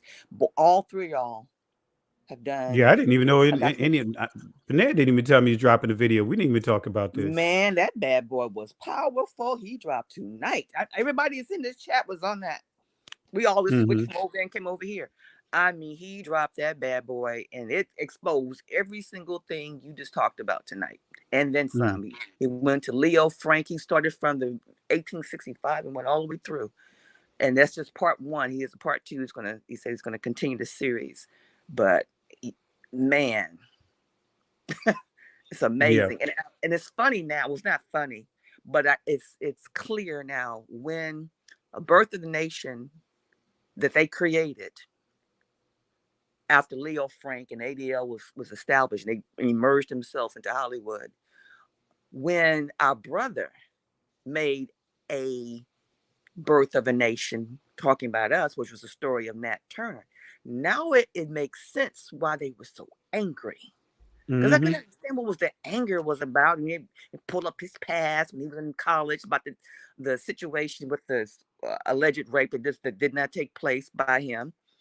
They just wanted to whiteball him. So they're going to say blackball, whiteball him because of the name of the movie, which was created by them back in 1913 or 15, that Woodrow Wilson premiered at the White House. They kicked off the new storm and gave birth to the Ku Klux Klan all over again. Made them rise up. Even more so, that's when they went into their lynching program. But in New Orleans, which is what Dane Calloway is talking about, his blackface in New Orleans, and that the word New Orleans, what the word New Orleans means, an offensive name. Mardi Gras is us up now, and a lot of my family is a part of the Zulu crew riders, and the costume that they wear is blackface with a white circle around the eye, grass skirt, of course the beads, whatever, and they give coconuts as their souvenir to the paraders. All that's stepping right back. And it's not just our people, white people. And these are wealthy people, lawyers and judges, doctors, philanthropists, who are on these rides with buku money, all dressed alike in blackface. And it's a merry old time as they're doing this. And I was insulted. I'm like, yo, you don't see anything. No, that's part of our culture. What culture? For them to mock us? And I forgot about the wig, the crazy looking Afro wig that they put on their head too as well. With the black face, some wear white gloves, the grass skirt, and the white circle around the eye, and the white lips or red lips, whichever ones you want to put on. It's amazing how deep rooted this thing is, and it's all about using us for entertainment. And see, for me, right, I gave a little one to part 1 and part 2 of The Road to Savannah. And I said I was just going to do a dedicated short documentary on it because it's so much information I have on that, from the cartoons and the songs and all the participants, it's so much. And like I said, for me, what really upset me is the fact of the matter is they're going to do what they're going to do. Correct. But we don't have to sell ourselves out to entertain our people. No, we do not. Because ultimately, as you saw with that guy Al that I pointed out, Al Jolson, right? It's documented that with that Jewish telegraphic agency, they made it clear he purposely connected himself to our struggles to be accepted. Absolutely. So sure did. When you start looking at that, then that's the playbook. Okay, what is the struggle? Civil rights, or attach themselves to our struggles of what? Being accepted. But now hijack our struggle. Yes. Because that's all you hear. When you hear civil rights, you either hear about the Jewish community as we know them, or you hear about the LGBTQRS TUVWXYZ community. Correct. 1, 2, 3. Don't forget about that. And they're using it against who? Us. Blot us out. It's always to blot us. The NAACP, created by them to do what? Gatekeepers and blot us out. Now, absolutely. Remember the white woman that was over the chapter? Nobody knew she was white. Oh yeah. Those years? Oh yeah. That was the biggest joke. And me personally, they knew. I believe they knew. So, of course they knew. But real quick, sis, I got Don P. Let me bring Don P on real quick. Hey, how's it going, Don P? Hey, brother. Like you and Sister Carol, I've been. I was born in the '60s too, and I want to think I've been mad about this my whole life, and then just going along and finding out about more pieces to the puzzle and getting the answer to where is the country black. I finally found the country black, although it's not historically called black. It's called the name that's on my birth certificate. Y'all know the name that's on your birth certificate because we were born at the same time. What do they call us? What color? Negro, black. Mine has Negro on it. Yeah, Negro. Yeah. Mine has Negro. And when you look at those historic maps, it blows your mind. It's like, wow. And within that land, there's a place called Kingdom of the Yehuda. It's like, wow. And it's like, then knowing who's been behind this whole thing. But I read a book. It was called Rothschild Dossier of Thieves of Gangsters or something like that. But Sir Rothschild charged his son to be head over all these various different areas of life, whether it was finance, media, the education system, philanthropy, and those types of organizations, so that they could have dominance and control. And when you look at it, a lot of the people that are in places were just they were their lackeys in all the various different countries. But this thing just came out like somebody was talking about McGraw-Hill, and how McGraw-Hill controlled the education, at least for when I was growing up. Most of the books were McGraw-Hill, and that was only controlled by them folks.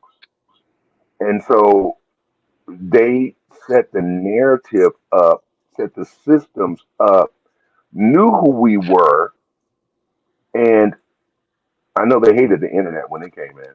but and continue to ground us down, like the scripture would say, until we were no more, till we were no longer, a nation. And it's just a trip because when you look around the world and you look at the other 10 tribes suffering, trying to ground them down, but they're having a different kind of awakening. They're having an awakening. They're having more of a financial and hey, you're pulling the strings on us awakening.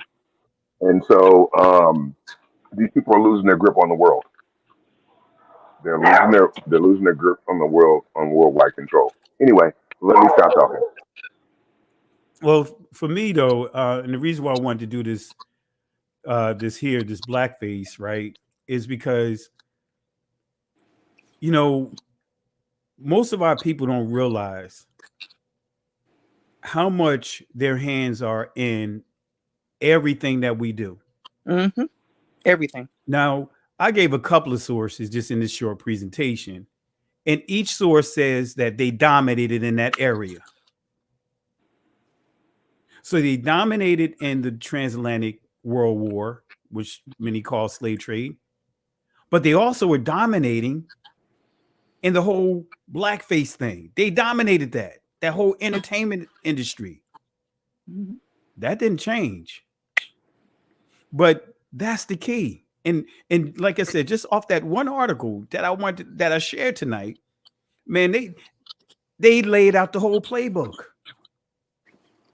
The playbook is attached to our struggles. The problem with our people, as you pointed out, Brother Don, and Sister Carol, is we have been so dumbed down. Educated dummies. That's all we are, educated dummies, because now we indoctrinated and bragging about being indoctrinated by their educational system. And in their educational system, at one time, we could not attend because it was all about how to manage us. Exactly. That's the Ivy League schools built off of us. Mm-hmm. Georgetown, all those universities, guess what? Built off the backs of us. Yale, Harvard. The banking system, the Domino sugar, all of that is built off the back of us, from the very people that say that they attach themselves, that they can identify with our struggles and have not gone through what we've gone through. They were actually part of the problem, pushing these things, making it our struggles. Come on now. Yeah, they the only reason they were in the civil rights was to keep an eye on us and report back. You gotta and not just report back, but these folks are use that to push their, put triggers narrative there to protect themselves. Correct. That they can use that to take advantage of. Because when you look at not just them, like I said, you also had what's his name? Gayard. Or is it Bayard or Gayard? I always mess his name up. Bayard, Bayard, the speechwriter. Yeah. Well, people don't realize that had it not been for him being busted, being caught, getting busy with white men, his nose to the tree, putting the stick to his nose. If he was not caught doing that, he would have been the face of the civil rights movement. Mm-hmm. Right? Because remember, he even debated Malcolm X.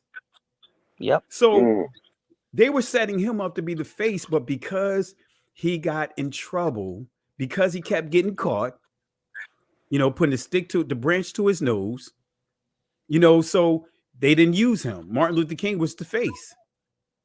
But that didn't stop him from having an influence, putting triggers there. Now we see those triggers today. Yep. It wasn't seen then, all the verbiage and everything. But today, look at how that verbiage helped those communities. And now it's being used against our community. Yep. Now it's hip hop. And what's crazy is after it's like, okay, our tools have been useful, let's break them. The ones that we can't further co-opt, to use some more. Let's break those tools. Now let's start on our next venture about the equality of the genders while we break up the Black family. and it's just one assault after another, after another, after another, because they destroyed the black communities, running freeways through them and things of that nature, and that's not even before the '80s. That's before the '80s. That's before they started the infestation of that stuff. And it's just You like you just know, gotta follow paper trails. You gotta follow paper trail. I mean, like Michelle Follow the Alexander, money. her book is awesome. Yeah, her book is awesome. And then there was that dossier that came out that also further confirmed about the transportation of certain items into certain countries and distributed into certain communities. Um, this is watch us get rich, throw rocks, hide our hands, while y'all basically catch the social blame for it. So well, see, I'm tired. we're like, and see, this is why I could not stand the movie Black Panther, man. It makes my stomach turn part two. It That Man, part two was Avatar was horrible. better than that. You know, Avatar was way better than Black Panthers Part Two, and even the Woman King was much better than Black Panthers Part Two. Absolutely. Here it Absolutely. is. Our community so forgiving. They come in, right? When I say they have the descendants of the Aztecs per se, right? Basically coming to threaten us as if we're the sellouts and threaten us that, hey, you're gonna fall in the line. You carry out this task, or we gonna do this, right? Kill the queen. Yep. Kill the queen. And then in the end, the daughter spares his life. And what you see at the end? Oh yeah, we buddy buddy with them now. Mm-hmm. We buddy They're buddy gonna with them protect us. now. They gonna protect us. Gatekeeper. Connect to what? Our struggle. Mm-hmm. So you even see inside the movie, you have blue people. Family. Come on now. Blue people, that's us. They even hijacked the blue. The original Indians in this country, they were called indigo. Right. Blue black. Blue black. Mm-hmm. Blue black. Man, I was so anyway. They live See, in that's Louisiana. connecting to our what? Struggles. Connect to our struggles. And in that movie, showing us how to continue to be the forgiving people and let people continue to run across us. Come right up in, as you see in that movie, symbolic to what? Come in our house, come right inside our house and say, we will do whatever we want to your queen, to your community, and you cannot do nothing. Because, T'Challa, he died, in the movie. Of course, we know the real life situation with him and not trying to disrespect him. Mm-hmm. But what happened? It made me think about the Willie Lynch letter, because then the next dominant male in line couldn't even lay a glove. Remember, he got punched in the chest, sent flying. Oh, come on, man. Anyway. Wow. You guys about to y'all guys about to make me throw my tablet around. People they're gonna be gonna watching, see my all they're gonna see is wall, ceiling, blinds. Like I said in the chat, I'm not gonna tear my stuff up. I'm gonna tear theirs up. Hey, I need a new one anyway. It's insured. I need a reason to get another one. Right. But anyway, I'm just saying that, yeah, it's a joke. We have to start really paying attention to the details. That's why I did this live. Actually, it was going to be much longer, but then I was like, you know what? I'll just put it in the form of a 30-minute docu series, so to speak, and just kind of be like a spinoff of the breadcrumbs. But there's a lot of information here. We just been dumbed down to the information, and we have to stop allowing people to get to us by saying that they could relate to us. Nah, I'm sorry. You don't know our struggle. You don't know me. You don't know my people. You don't know what we have gone through. And that was the whole purpose of the Road to Savannah Part 2, especially to give you a visual of what it means to walk a mile in our shoes. Have you watched You the movie can't You People? translate what's on those pews if you haven't walked in our shoes. That's why these people having problems. When I say these people, other people coming in trying to translate the pews because they don't understand the writings of pain on those pews. They don't understand the writings of oppressed people. They don't understand the writings of people that's truly dying, doing everything they can for freedom, trying to leave something behind for the next generation. All they know is where they are, where their blood lineage through their family, or what they handed down to them off of the pain of our people. Family, just like those pastors down in Savannah, Georgia, they made it clear we need to start telling our story, stop allowing other people to tell our story. And they wrote this hundreds of years ago. So here it is, reading that article. Did it not say that he purposely attached himself to our struggle so he could be accepted among our people?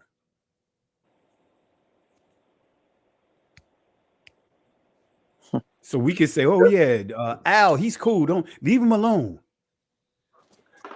That's interesting. You know, it's really, really interesting how that attachment has worked throughout history. I'm trying to remember the creator and the producer's name. Y'all might remember some of the shows we grew up with, like All in the Family and The Mr. Jeffersons. Norman Lear. Norman Lear. Yeah, yeah. How he attached even his characters in a way to make it interesting, but also to brainwash the public as well. That, you know, Stereotypes.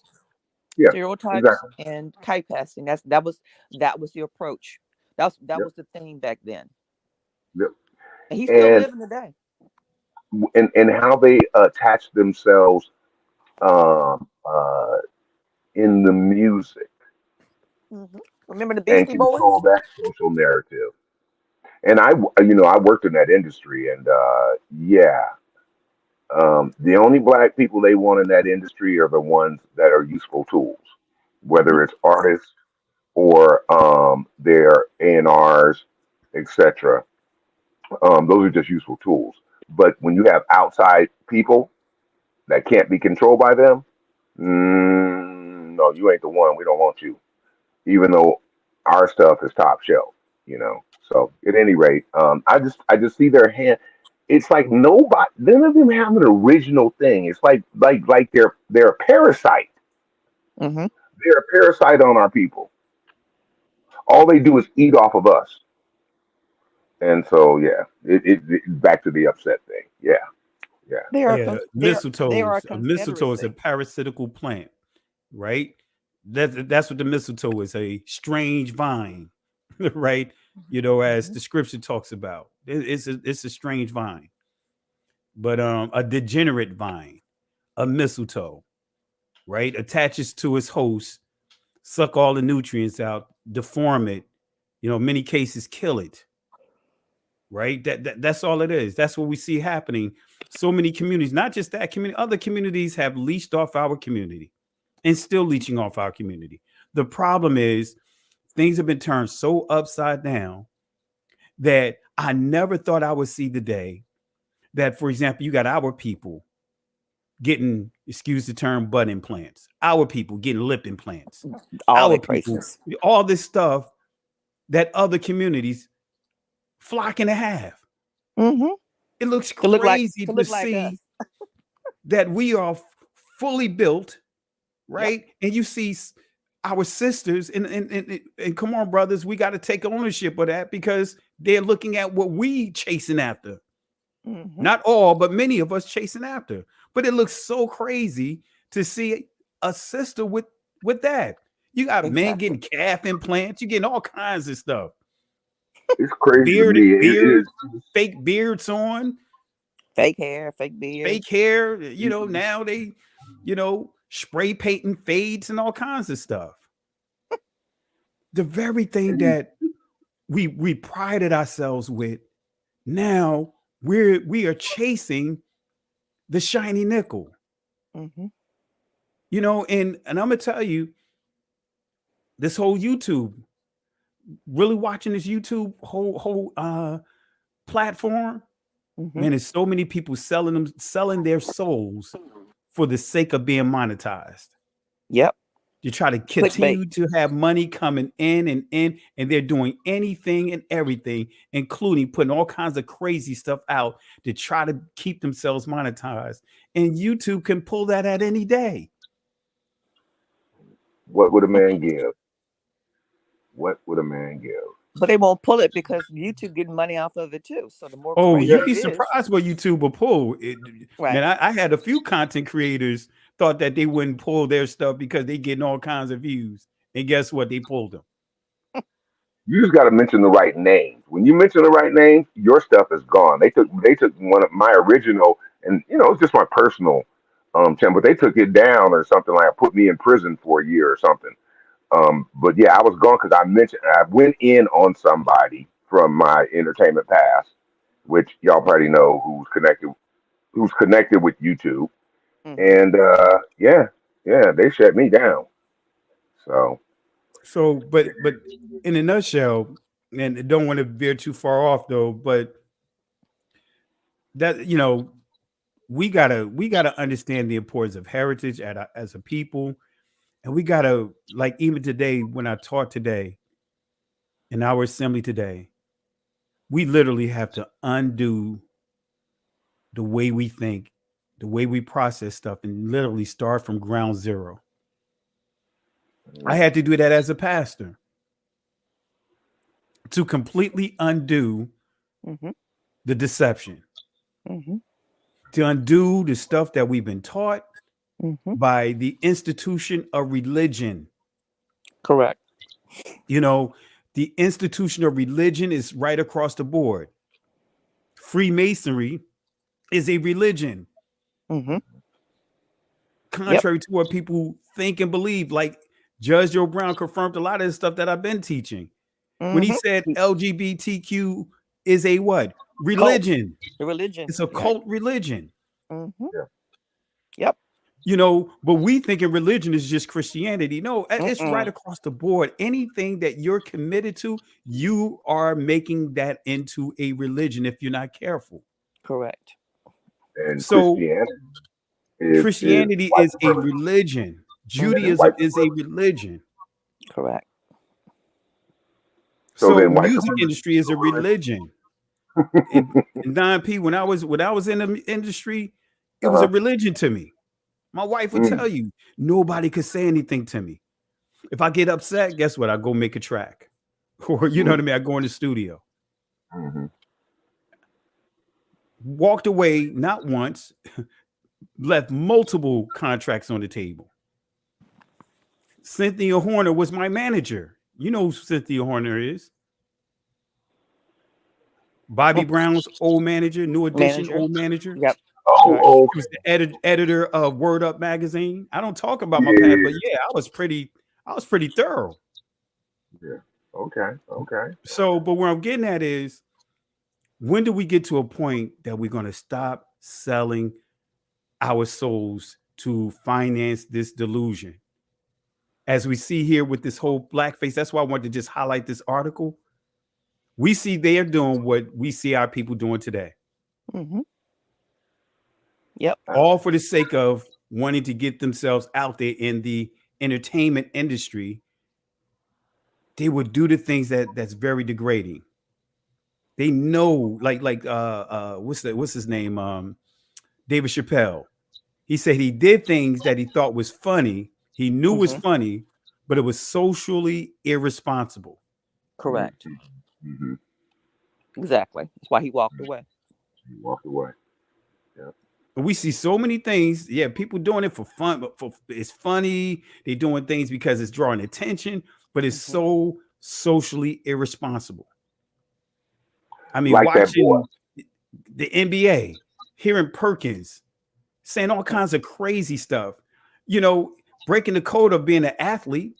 One of the things that an athlete already know that you stay out of the pocket of another athlete. But what is he Correct. doing? Oh, Kyrie, I wouldn't pay him. Or he's this, he's that. Oh Oh, yeah. he disrespected or he betrayed KD. No, he didn't. KD and them done talked about this. They Right. best friends. Well, them Oh, I folks will wouldn't give show him you. anything, man. Shut up. But that is a microcosm of what's happening in our community. It's not just in the sports entertainment. We see it happening in this awakening. Our biggest challenges are what? People that look like you and I that's in the church. Yep. When you look at post-traumatic slave syndrome, and all of its outward symptoms, you see all of these things in our community as they're being displayed amongst our people. Just what you were talking about, Pastor, in terms of why are you in that man's pocket? You acting like a crab in a barrel, and Hey, those. look, Don, you can't disrespect the crabs, all right? Can't disrespect the crabs. Hey, wait a minute. Right? Now, now, You now, can't now, disrespect. now. Now, I I'm gonna give can't you a little eat them. fact about I can't crabs. eat them. So I can't eat them. So I'm gonna disrespect them. Yeah. But I'm gonna tell you about the crabs' behavior. When you see them clenching on each other, that's Uh huh. actually a defense mechanism. Because when they're in the water, they don't really have much of a defense, but they're clamps. But when they see predators come, they And they literally share. connect to each other to make it appear like they are large one mass, Mm-hmm. kind of like the zebras. The lions are, for example, they're colorblind. So when they see this mass of these zebras, they look like one big mass until one break away from the herd. Then they hone Mm. in on that. So these crabs, that's why I say I don't even want to insult the crab because the crab, when they do that, when someone try to get out, they're saying, "Look, we gotta lock up, so at least we look like we more than who we are." Not out of jealousy. It's a defense mechanism. You We should have. go You ahead. should I'm have going to that look little geek mode. extra. You should have that little extra. Now you know.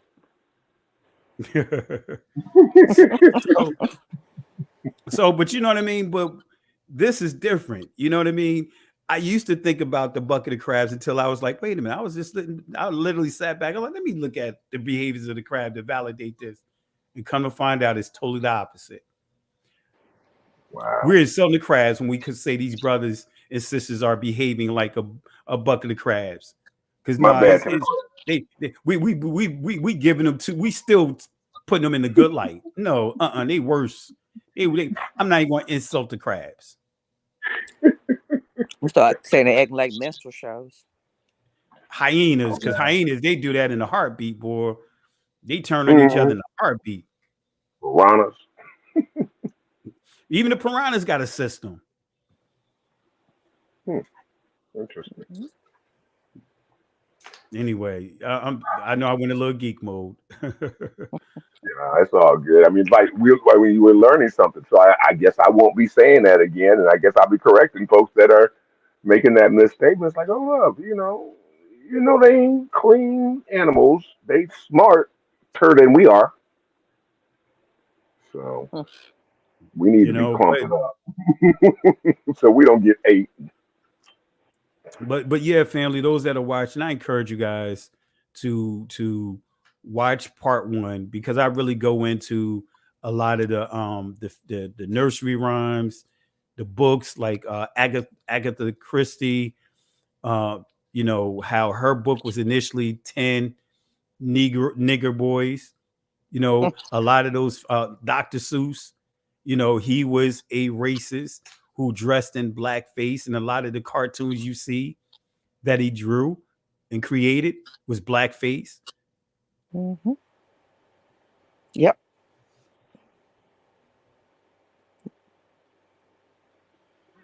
And those white gloves. That's absolutely correct. We weren't able to. My cousins, my aunt wouldn't let them watch certain shows and movies when we were growing up, when we were kids. She wouldn't let them watch The Little Rascals. She wouldn't let them watch any Shirley Temple movies.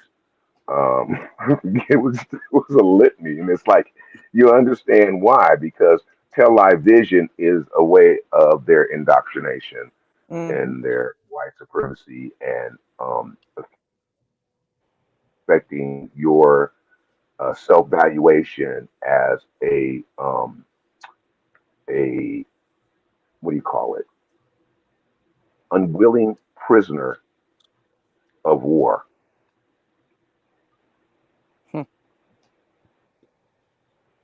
It's an interesting way of title on that.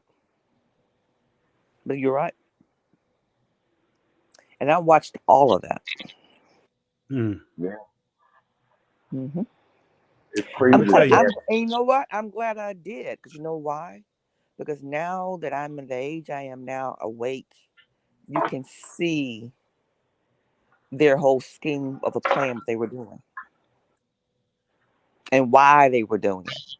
It was all about control.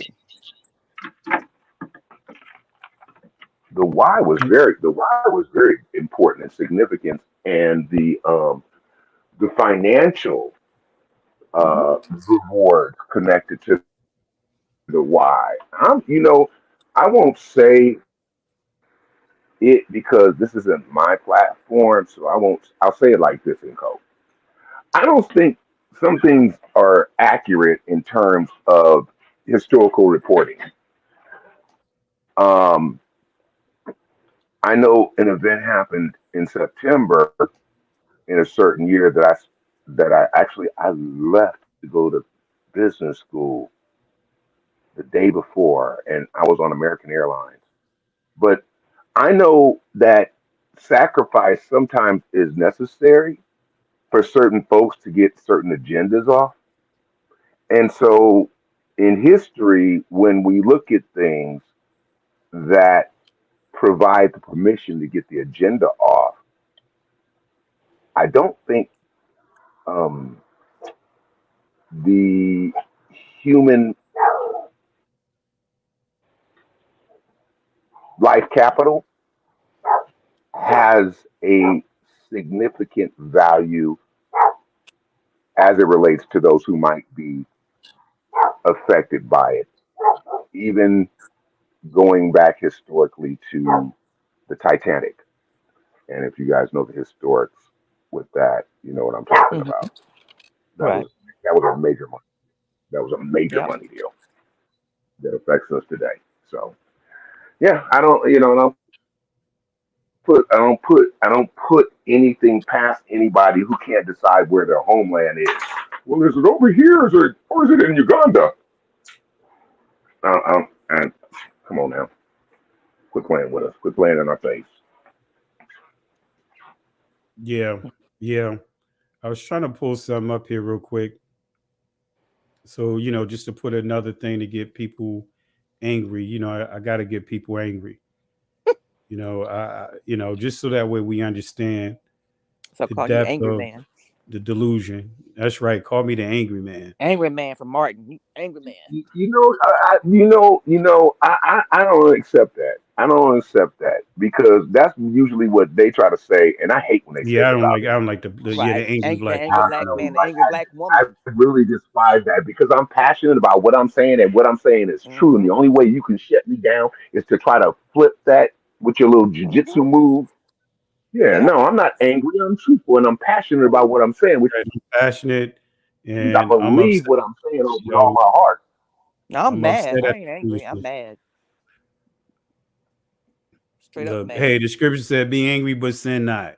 Mm-hmm. So, but anyway, but I wanted to show this to you guys that are watching, just to because I don't want to sound like we just rambling, but I want to give you a couple more things here.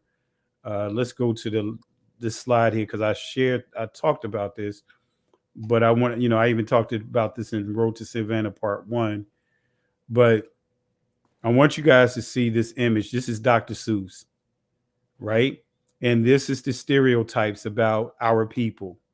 Look at how they drew. Look at how he drew our people, and look at them look how they have. He drew them having him inside a pot boiling. The whole cannibal stereotype. I mean, but this is Dr. Seuss. This is Dr. Seuss. This is what he drew about our. This is how he, uh, uh, the stereotypes that he drew, the features he drew, the things that he promoted and pushed about our people. Mm-hmm. And see, some would say, well, hey, that was the norm back then, so everybody was doing it. But then at the same time, we're the ones that same people would say, hey, if your friend jump off the cliff, are you going to jump off? If your friend jump in the lake, are you going to jump in there? See, that's what happens with many of these guys from this community. They'll try to say, well, you know what? Everybody was doing, that was the norm. The scripture tells us to be separated, right? Come from out among this world, right? They claim that they all about Torah, but yet you'll hear the excuse, oh, well, you know, everybody was doing it. That was the norm.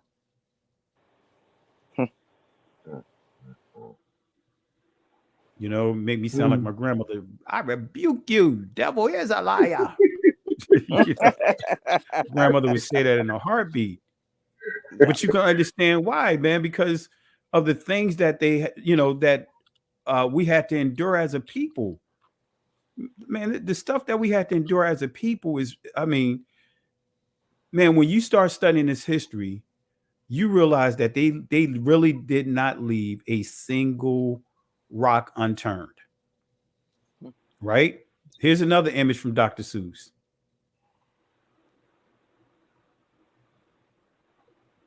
You know, some of you guys still exactly. That's the problem. He was a psychologist and used us as guinea pigs. Mm-hmm. Wretched folks. And the psychologists did the most, damage. Their psychologists and psychiatrists and so forth did the most damage to us, on a social and social economic scale with the justification and the lies in writing that we are beneath, when at the same time, see, this is we're creating and inventing everything, and they're taking credit for it. Correct. And getting paid off of it. Yep. And real quick for Black Power, go and watch some of the lessons. What is that? Black Power? No, Queen Candy. I thought it was Black Power. But if you go back through some of the videos, I actually do a lot of teaching on the Talmud. I mean, I think I'm one of the very few that really go in on the Talmud in the proper way of exposing it. So if you go to some of the older videos, matter of fact, even some of my recent videos, I really go in on the Talmud. Actually, I think I touched on the Talmud when I dealt with Revelation 13, one of my recent videos. And oh man, I forgot to put this in there. Somebody asking me about donation. I forgot about the Cash App. It's your fault, Sister Kara.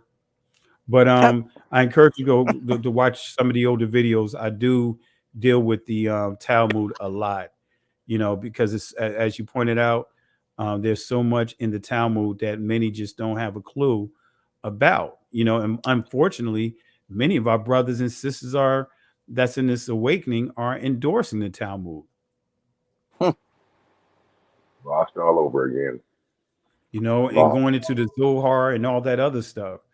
And the reason why I know a lot about it is because my mother, she's been practicing Judaism for 40 plus years. That's why I say I always knew that I was Israel. Something that's been handed down, and, truth be told, on record, she's considered a Jew. But what would that make me? But I don't go that route. Mother, so under that system, you would be welcome in, my friend. Where's your little dome cap? But where I'm getting at is, for me, and even I talked to my mother about that, and she's coming to the understanding of that, in terms of that religion. But at the same time, it's what saved her. She said she was searching for answers, and she, it saved her in one of her rough situations.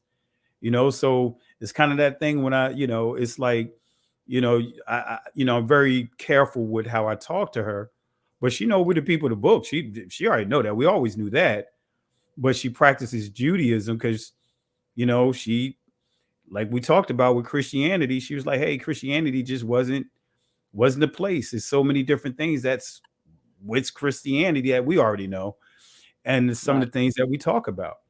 But I share with her, she jumping out of the frying pan into the fire. Yeah. That It's that like person. however the Most High gets us to the place where He can then get our attention about the truth. I mean, it's kind of like He's using any means necessary to get us, to a place where then He can shake us, awake us, and get us moving. So I'm sorry, Sister Girl, I didn't mean to cut you off. Oh no, you're fine. I was gonna wait. I was gonna reply to the young lady who you had pinned and was discussing when she was asking about Talmud. If you go to the playlist on this channel and scroll down to Synagogue of Satan series, Talmud is discussed there. And if you go to the documentaries, he has 9 videos there where he touches on the Talmud in almost every last one of those videos. So I just want to give you exactly where you can go find them. But it's on the playlist on this channel. Hope you heard me. I appreciate it, sis. No And problem. I'm going to show one more clip here, and then I'm about to take it down. I didn't realize it's almost 2:00. Yep, it was like last night. Yeah. I appreciate the Judge Joe Brown, though. He shared a lot of nuggets. Oh man, And he gave us some whole bunch of information. yeah, he shared a lot of nuggets. And Mm-hmm. yeah, I quite honestly, when the families stated what they said about the whole situation, I was one of those that defended it. You know what I mean? Because it's like, We hey, all did. if this is what they said, we got to go off of what they said. Right. But he gave validity to it. He said, hey, what they, it's more to it. Correct. And it makes sense. So yeah, family, this is one more image. As you see, this is the original title of the Agatha Christie book. That's she's one of the top sellers ever. With I think she sold over 300 million copies and all. I mean, she is broke all kinds of records. But yeah, look at the title of this book. You can look it up and look at who you see in this ring. I got plenty of images. That I could go right down the list with from all around the world. Blackface wasn't just here. And matter of fact, let me show you the original Parker Brothers game. Yeah. Right. Let me show you one more. This is what people don't know. Let me show you the Monopoly game. Monopoly game. Yep. Mr. Monopoly himself. Let me give you guys a visual of the original Monopoly game. I've seen that before. And notice you see the 10 little what? N-words or niggas. There it is.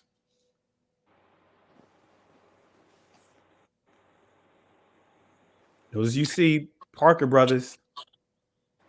And all of the products that were sold throughout the late 1800s and 1900s, early 1900s, was all us. They used us as the characters. Caricatures on the products. Procter and Gamble, all of them. I got to comment on this because I'm looking at the regalia, and it makes sense to me because when we go back further in history and we connect, these folks are really mad at us. Of course they are. About the history before slavery and so forth. And so if you don't have an understanding of that history, you won't catch this. That's a mockery on our royalty in Europe. That's what that is. And them folks was there too. They was on the come up when they was over there because they was running finance. But yeah, yeah, yeah.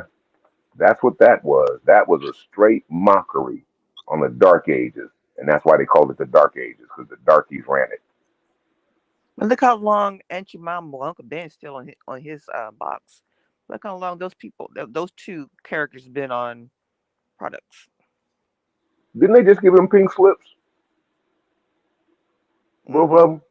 They said Aunt Jemima No, and then Ben's still on his. oh Ben. You see, he's fighting for his position.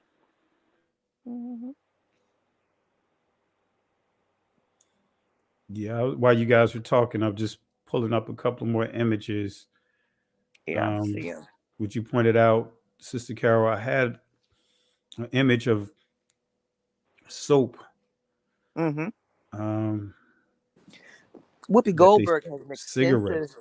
She has an extensive collection of all this stuff. She keeps it for history to show her grandchildren. She has a whole room just full of all this stuff that they did back then. The original products, the soap, the flour, the sugar, the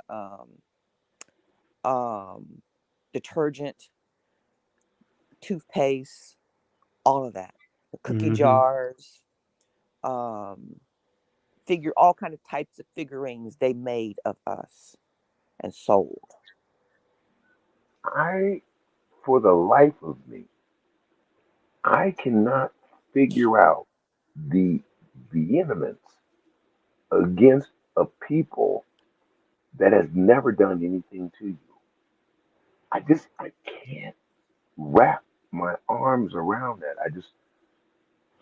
Other than what the scripture I says, can. you have a perpetual I can hatred.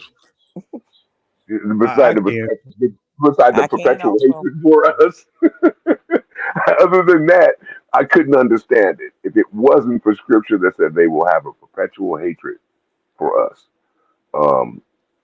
if it wasn't for that, I really wouldn't be able to understand it. Well, I think when you just when you have that group of people that seem to be the talented, have all these different gifts, and I mean, it's like people being, like when you look at a lot of young people and you see jealousy there. There's always going to be some type of form of jealousy. And I think with our people, I know, is that, hey, they know that even with our heritage, they know the value of our heritage. They know the power of those words that are in those scriptures. That is our heritage. I mean, I think what sums it up is the movie. What's that movie? With Denzel Washington. Was it Eli? Book of Eli. The Book of Eli. Right?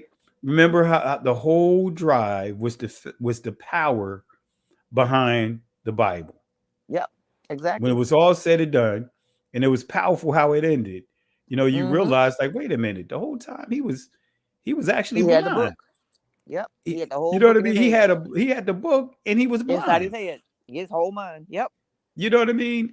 And when the guy finally got the book, he thinking that he got something, and the very woman that he had that he was mistreating, right? He needed her to read that book because when he opened the book, unlocked it, it was Braille. Correct. So you see the power right there, that power in our heritage. And look at what happened. Denzel was the living word, right? Yep. And what happened? He dictated, and he wrote it down in the end. And he died, right? He died, but the word continued on. Yeah, exactly. The words that exist. It's a trip. I haven't seen the movie yet. I need to watch it. But what you guys just said, just flashed in my mind. It's about the apocalypse. This is the reverse. This is the reverse in regard to the book. This is the reverse of natural. Like You have natural eyes, but you can't see. These folks don't have eyes, but they can see because they read the braille. And with your natural eyes, you can't read the braille. That's awesome. Yeah. That's kind of awesome. So to me, that book, that movie is it. To me, I think it really is a representation of us as a people. Yep. You know Agree. that um, we're blind, but guess what? There's something that's been embedded in us. Mm-hmm. You know, the Most High didn't talk to or deal with no other nation like he dealt with Jacob, like he dealt with Israel. Mm-hmm. No other nation he had a relationship. No other nation he uh, gave his will to like he did with Israel. No other nation. Nope. So that's embedded in us. Correct. And we're waking up. And you know, and it's not just about having a physical copy, it's what's in our heart. And again, that's the jealousy. You know, it's a lot more to it, but keep it simple. That's what the jealousy is all about. What's interesting is this: as you're showing these various different images, the beat goes on. Um, I don't know if you guys have seen any of those commercials or advertisements coming from Asia. There's one in particular where there's an Asian woman, I don't know, Japanese or Korean, and there's a melanated man, and she's alluring him through lust, and then she acts like she's gonna kiss him, and she slips a detergent pot into his mouth and shoves him to the washing machine. Oh Have you yeah, guys seen that that one? it's an Asian commercial, and then Mm-hmm. she went from being black per se. I don't even like using the word, but and then in And the melanin. end he was Asian. Yeah, and so the thing about it is, I think it was on one Sister Deborah's videos. It was like they were in. It was a clip from China, and it was some black people from America, and they were Right. like, "So, what do you guys call us here?" And they're like, "Same thing, same thing." Yep. Mm-hmm. So Yep. yeah, all the nations hissing in a byword. Mm. Let me see here. Yeah, we're gonna get ready to wrap up, but I see a question here. Come on, how we get it? How we got trauma, but they got to have trauma. How do you deal with the fact that you come from a line if murders knowing the ones you hated are gods and goddesses you can't handle that, kill them all? Actually, they're not traumatized by our infirmities, right? When you go down to some of these places like Charleston, Savannah, Georgia, uh, Tennessee, for I mean Alabama, some of these historical sites, historical landmarks, you'll see just how trauma they are. They are not trauma whatsoever because their history, they don't refer to themselves as murderers. Their history doesn't refer the way they tell the story, right? As we see what's happening now with Santos and some of the different things of how the wives of the Confederates and all those guys, how they were trying to retell the story like, okay, we weren't slaves, we weren't taken, we weren't captured, we weren't kidnapped, we weren't raped. They wanted to say that we were immigrants, we had this good relationship, they took care of us, they fed us, they put a roof over our head.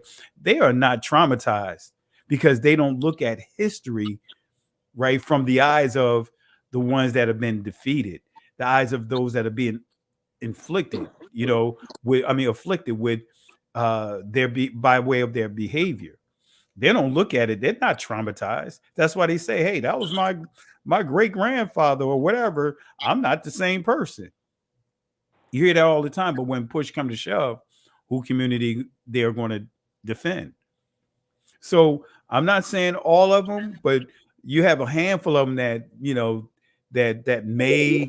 I don't think about they're not traumatized, but they understand the history. But most of them they are not traumatized. We're traumatized because we continue to have it thrown in our face.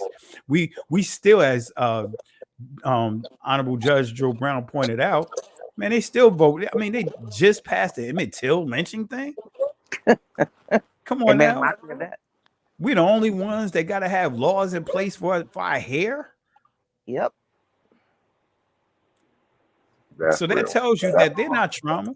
They're not traumatized. They still got to vote on our rights as a citizen of this country. Voting right. They still got to vote on those things every 20, 25, something like that. I can't remember. They did. Come on, they are not traumatized by what happened to us. No. If they were so traumatized, we wouldn't even be sitting up here dealing with reparations. We would already been compensated. They are trying to manage the situation. They are trying to get, like, how close can I get to the line without y'all cracking that dome? That's the game they're playing. How close can I get to the line without y'all cracking that dome? Because they know everything we know, and they've known it for how long they've known it, since they had all the records. So, that's the way I see it. I see, like, can I still just squeeze a little bit more out of them without him cracking that dome? So again, we pointed out in this article that they attach themselves to our struggles. So that tells you that there's no remorse.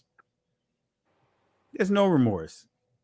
They attach themselves to our struggles.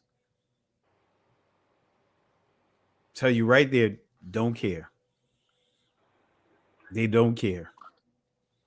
They're not giving up the monies that they made off of our people. They're not going to sleep saying, "Man, I feel bad for I'm going to give up everything that's owed to them." No, they don't. Man, we wouldn't even be having a conversation if that was the case.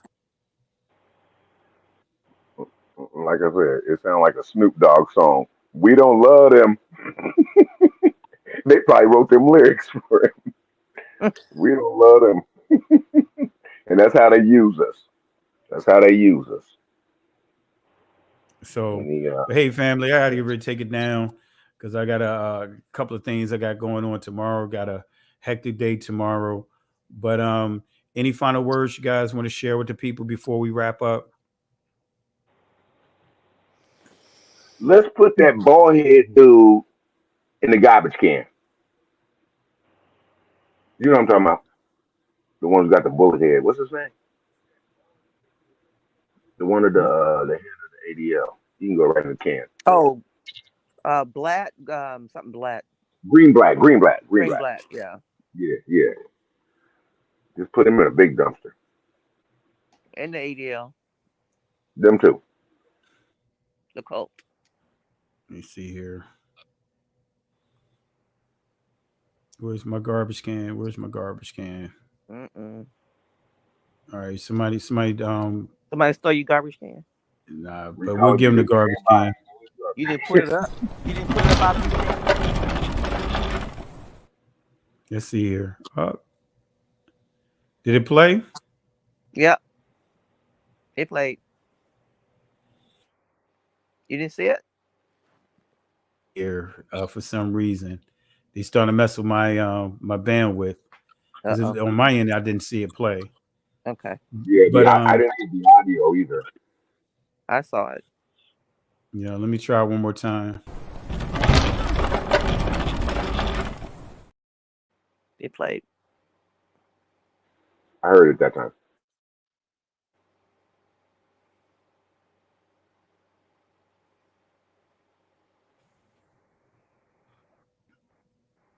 You still there, Sister Carol? Say that again? I say anything you want to share as we get ready to wrap up?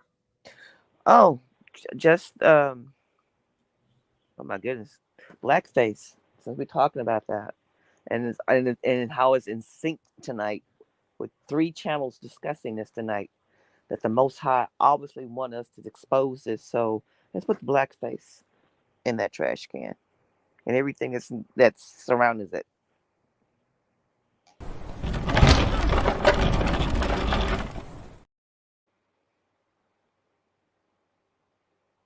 And I tell you, family, I had no clue that my cousin was dropping a video on Blackface. I had no clue about what's the guy you pointed out, sister? Dane Calloway. His is on New Orleans in Blackface. Yeah, I had no clue about that. It was amazing. But I did want to point out, make it a point to talk about it since we, in the shortest month of the year. So this tell you, family, this is history that we need to know. This is history we need to understand. We need to talk about these things. So, but with that being said, family, be encouraged. In the words of Moses to Israel, as when Israel came out of Egypt and they came to their first challenge. Their first challenge is a dead end, water in front of them in Exodus chapter 14, verse 13 to 14. And so while they were contemplating and complaining and wanting to go, some of them wanted to go back to bondage, the Most High encouraged Moses to tell the people and share these words with the people. He told them to fear ye not, stand still, and see the salvation of Yahweh. These Egyptians that you see here today, you will never have to see them again. The Most High will fight for you. But here's the kicker, family. You have to hold your peace. In other words, be quiet. Not shalom and not shalom to some of you guys, to others. The word is charash, which means be quiet. Sometimes we talk too much. Like the old song, you talk too much. Why don't you ever shut up? And I think sometimes we need to be quiet, because the more we talk, sometimes we give away our position. It's all right to have calculated silence. It's all right not to always have something to say. So with that being said, again, can't go back, can't stay here, keep moving forward. I'll say it one more time. Can't go back, can't stay here, keep moving forward. Shalom. Listen, Genesis chapter 11, verse 10.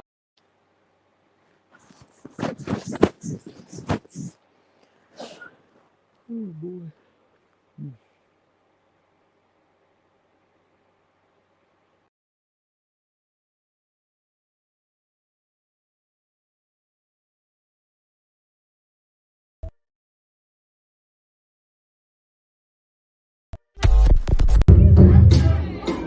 Listen, Genesis chapter 11, verse 10 explains the genealogy of Shem. Shem was a black man in Africa. If you repeat this back, Genesis 14, verse 13, Abraham steps on the scene. Being a descendant of Shem, which is a fact, means Abraham too was black. Abraham, born in the city of a black man, called Nimrod, grandson of Ham. Ham had 4 sons. One was named Canaan. Here, let me do some explaining. Abraham, Isaac was Jacob had 12 sons, for real, and these were the children of Israel. According to Genesis chapter 10, these were the children of Israel. According to Genesis chapter 10, these were the children of Israel.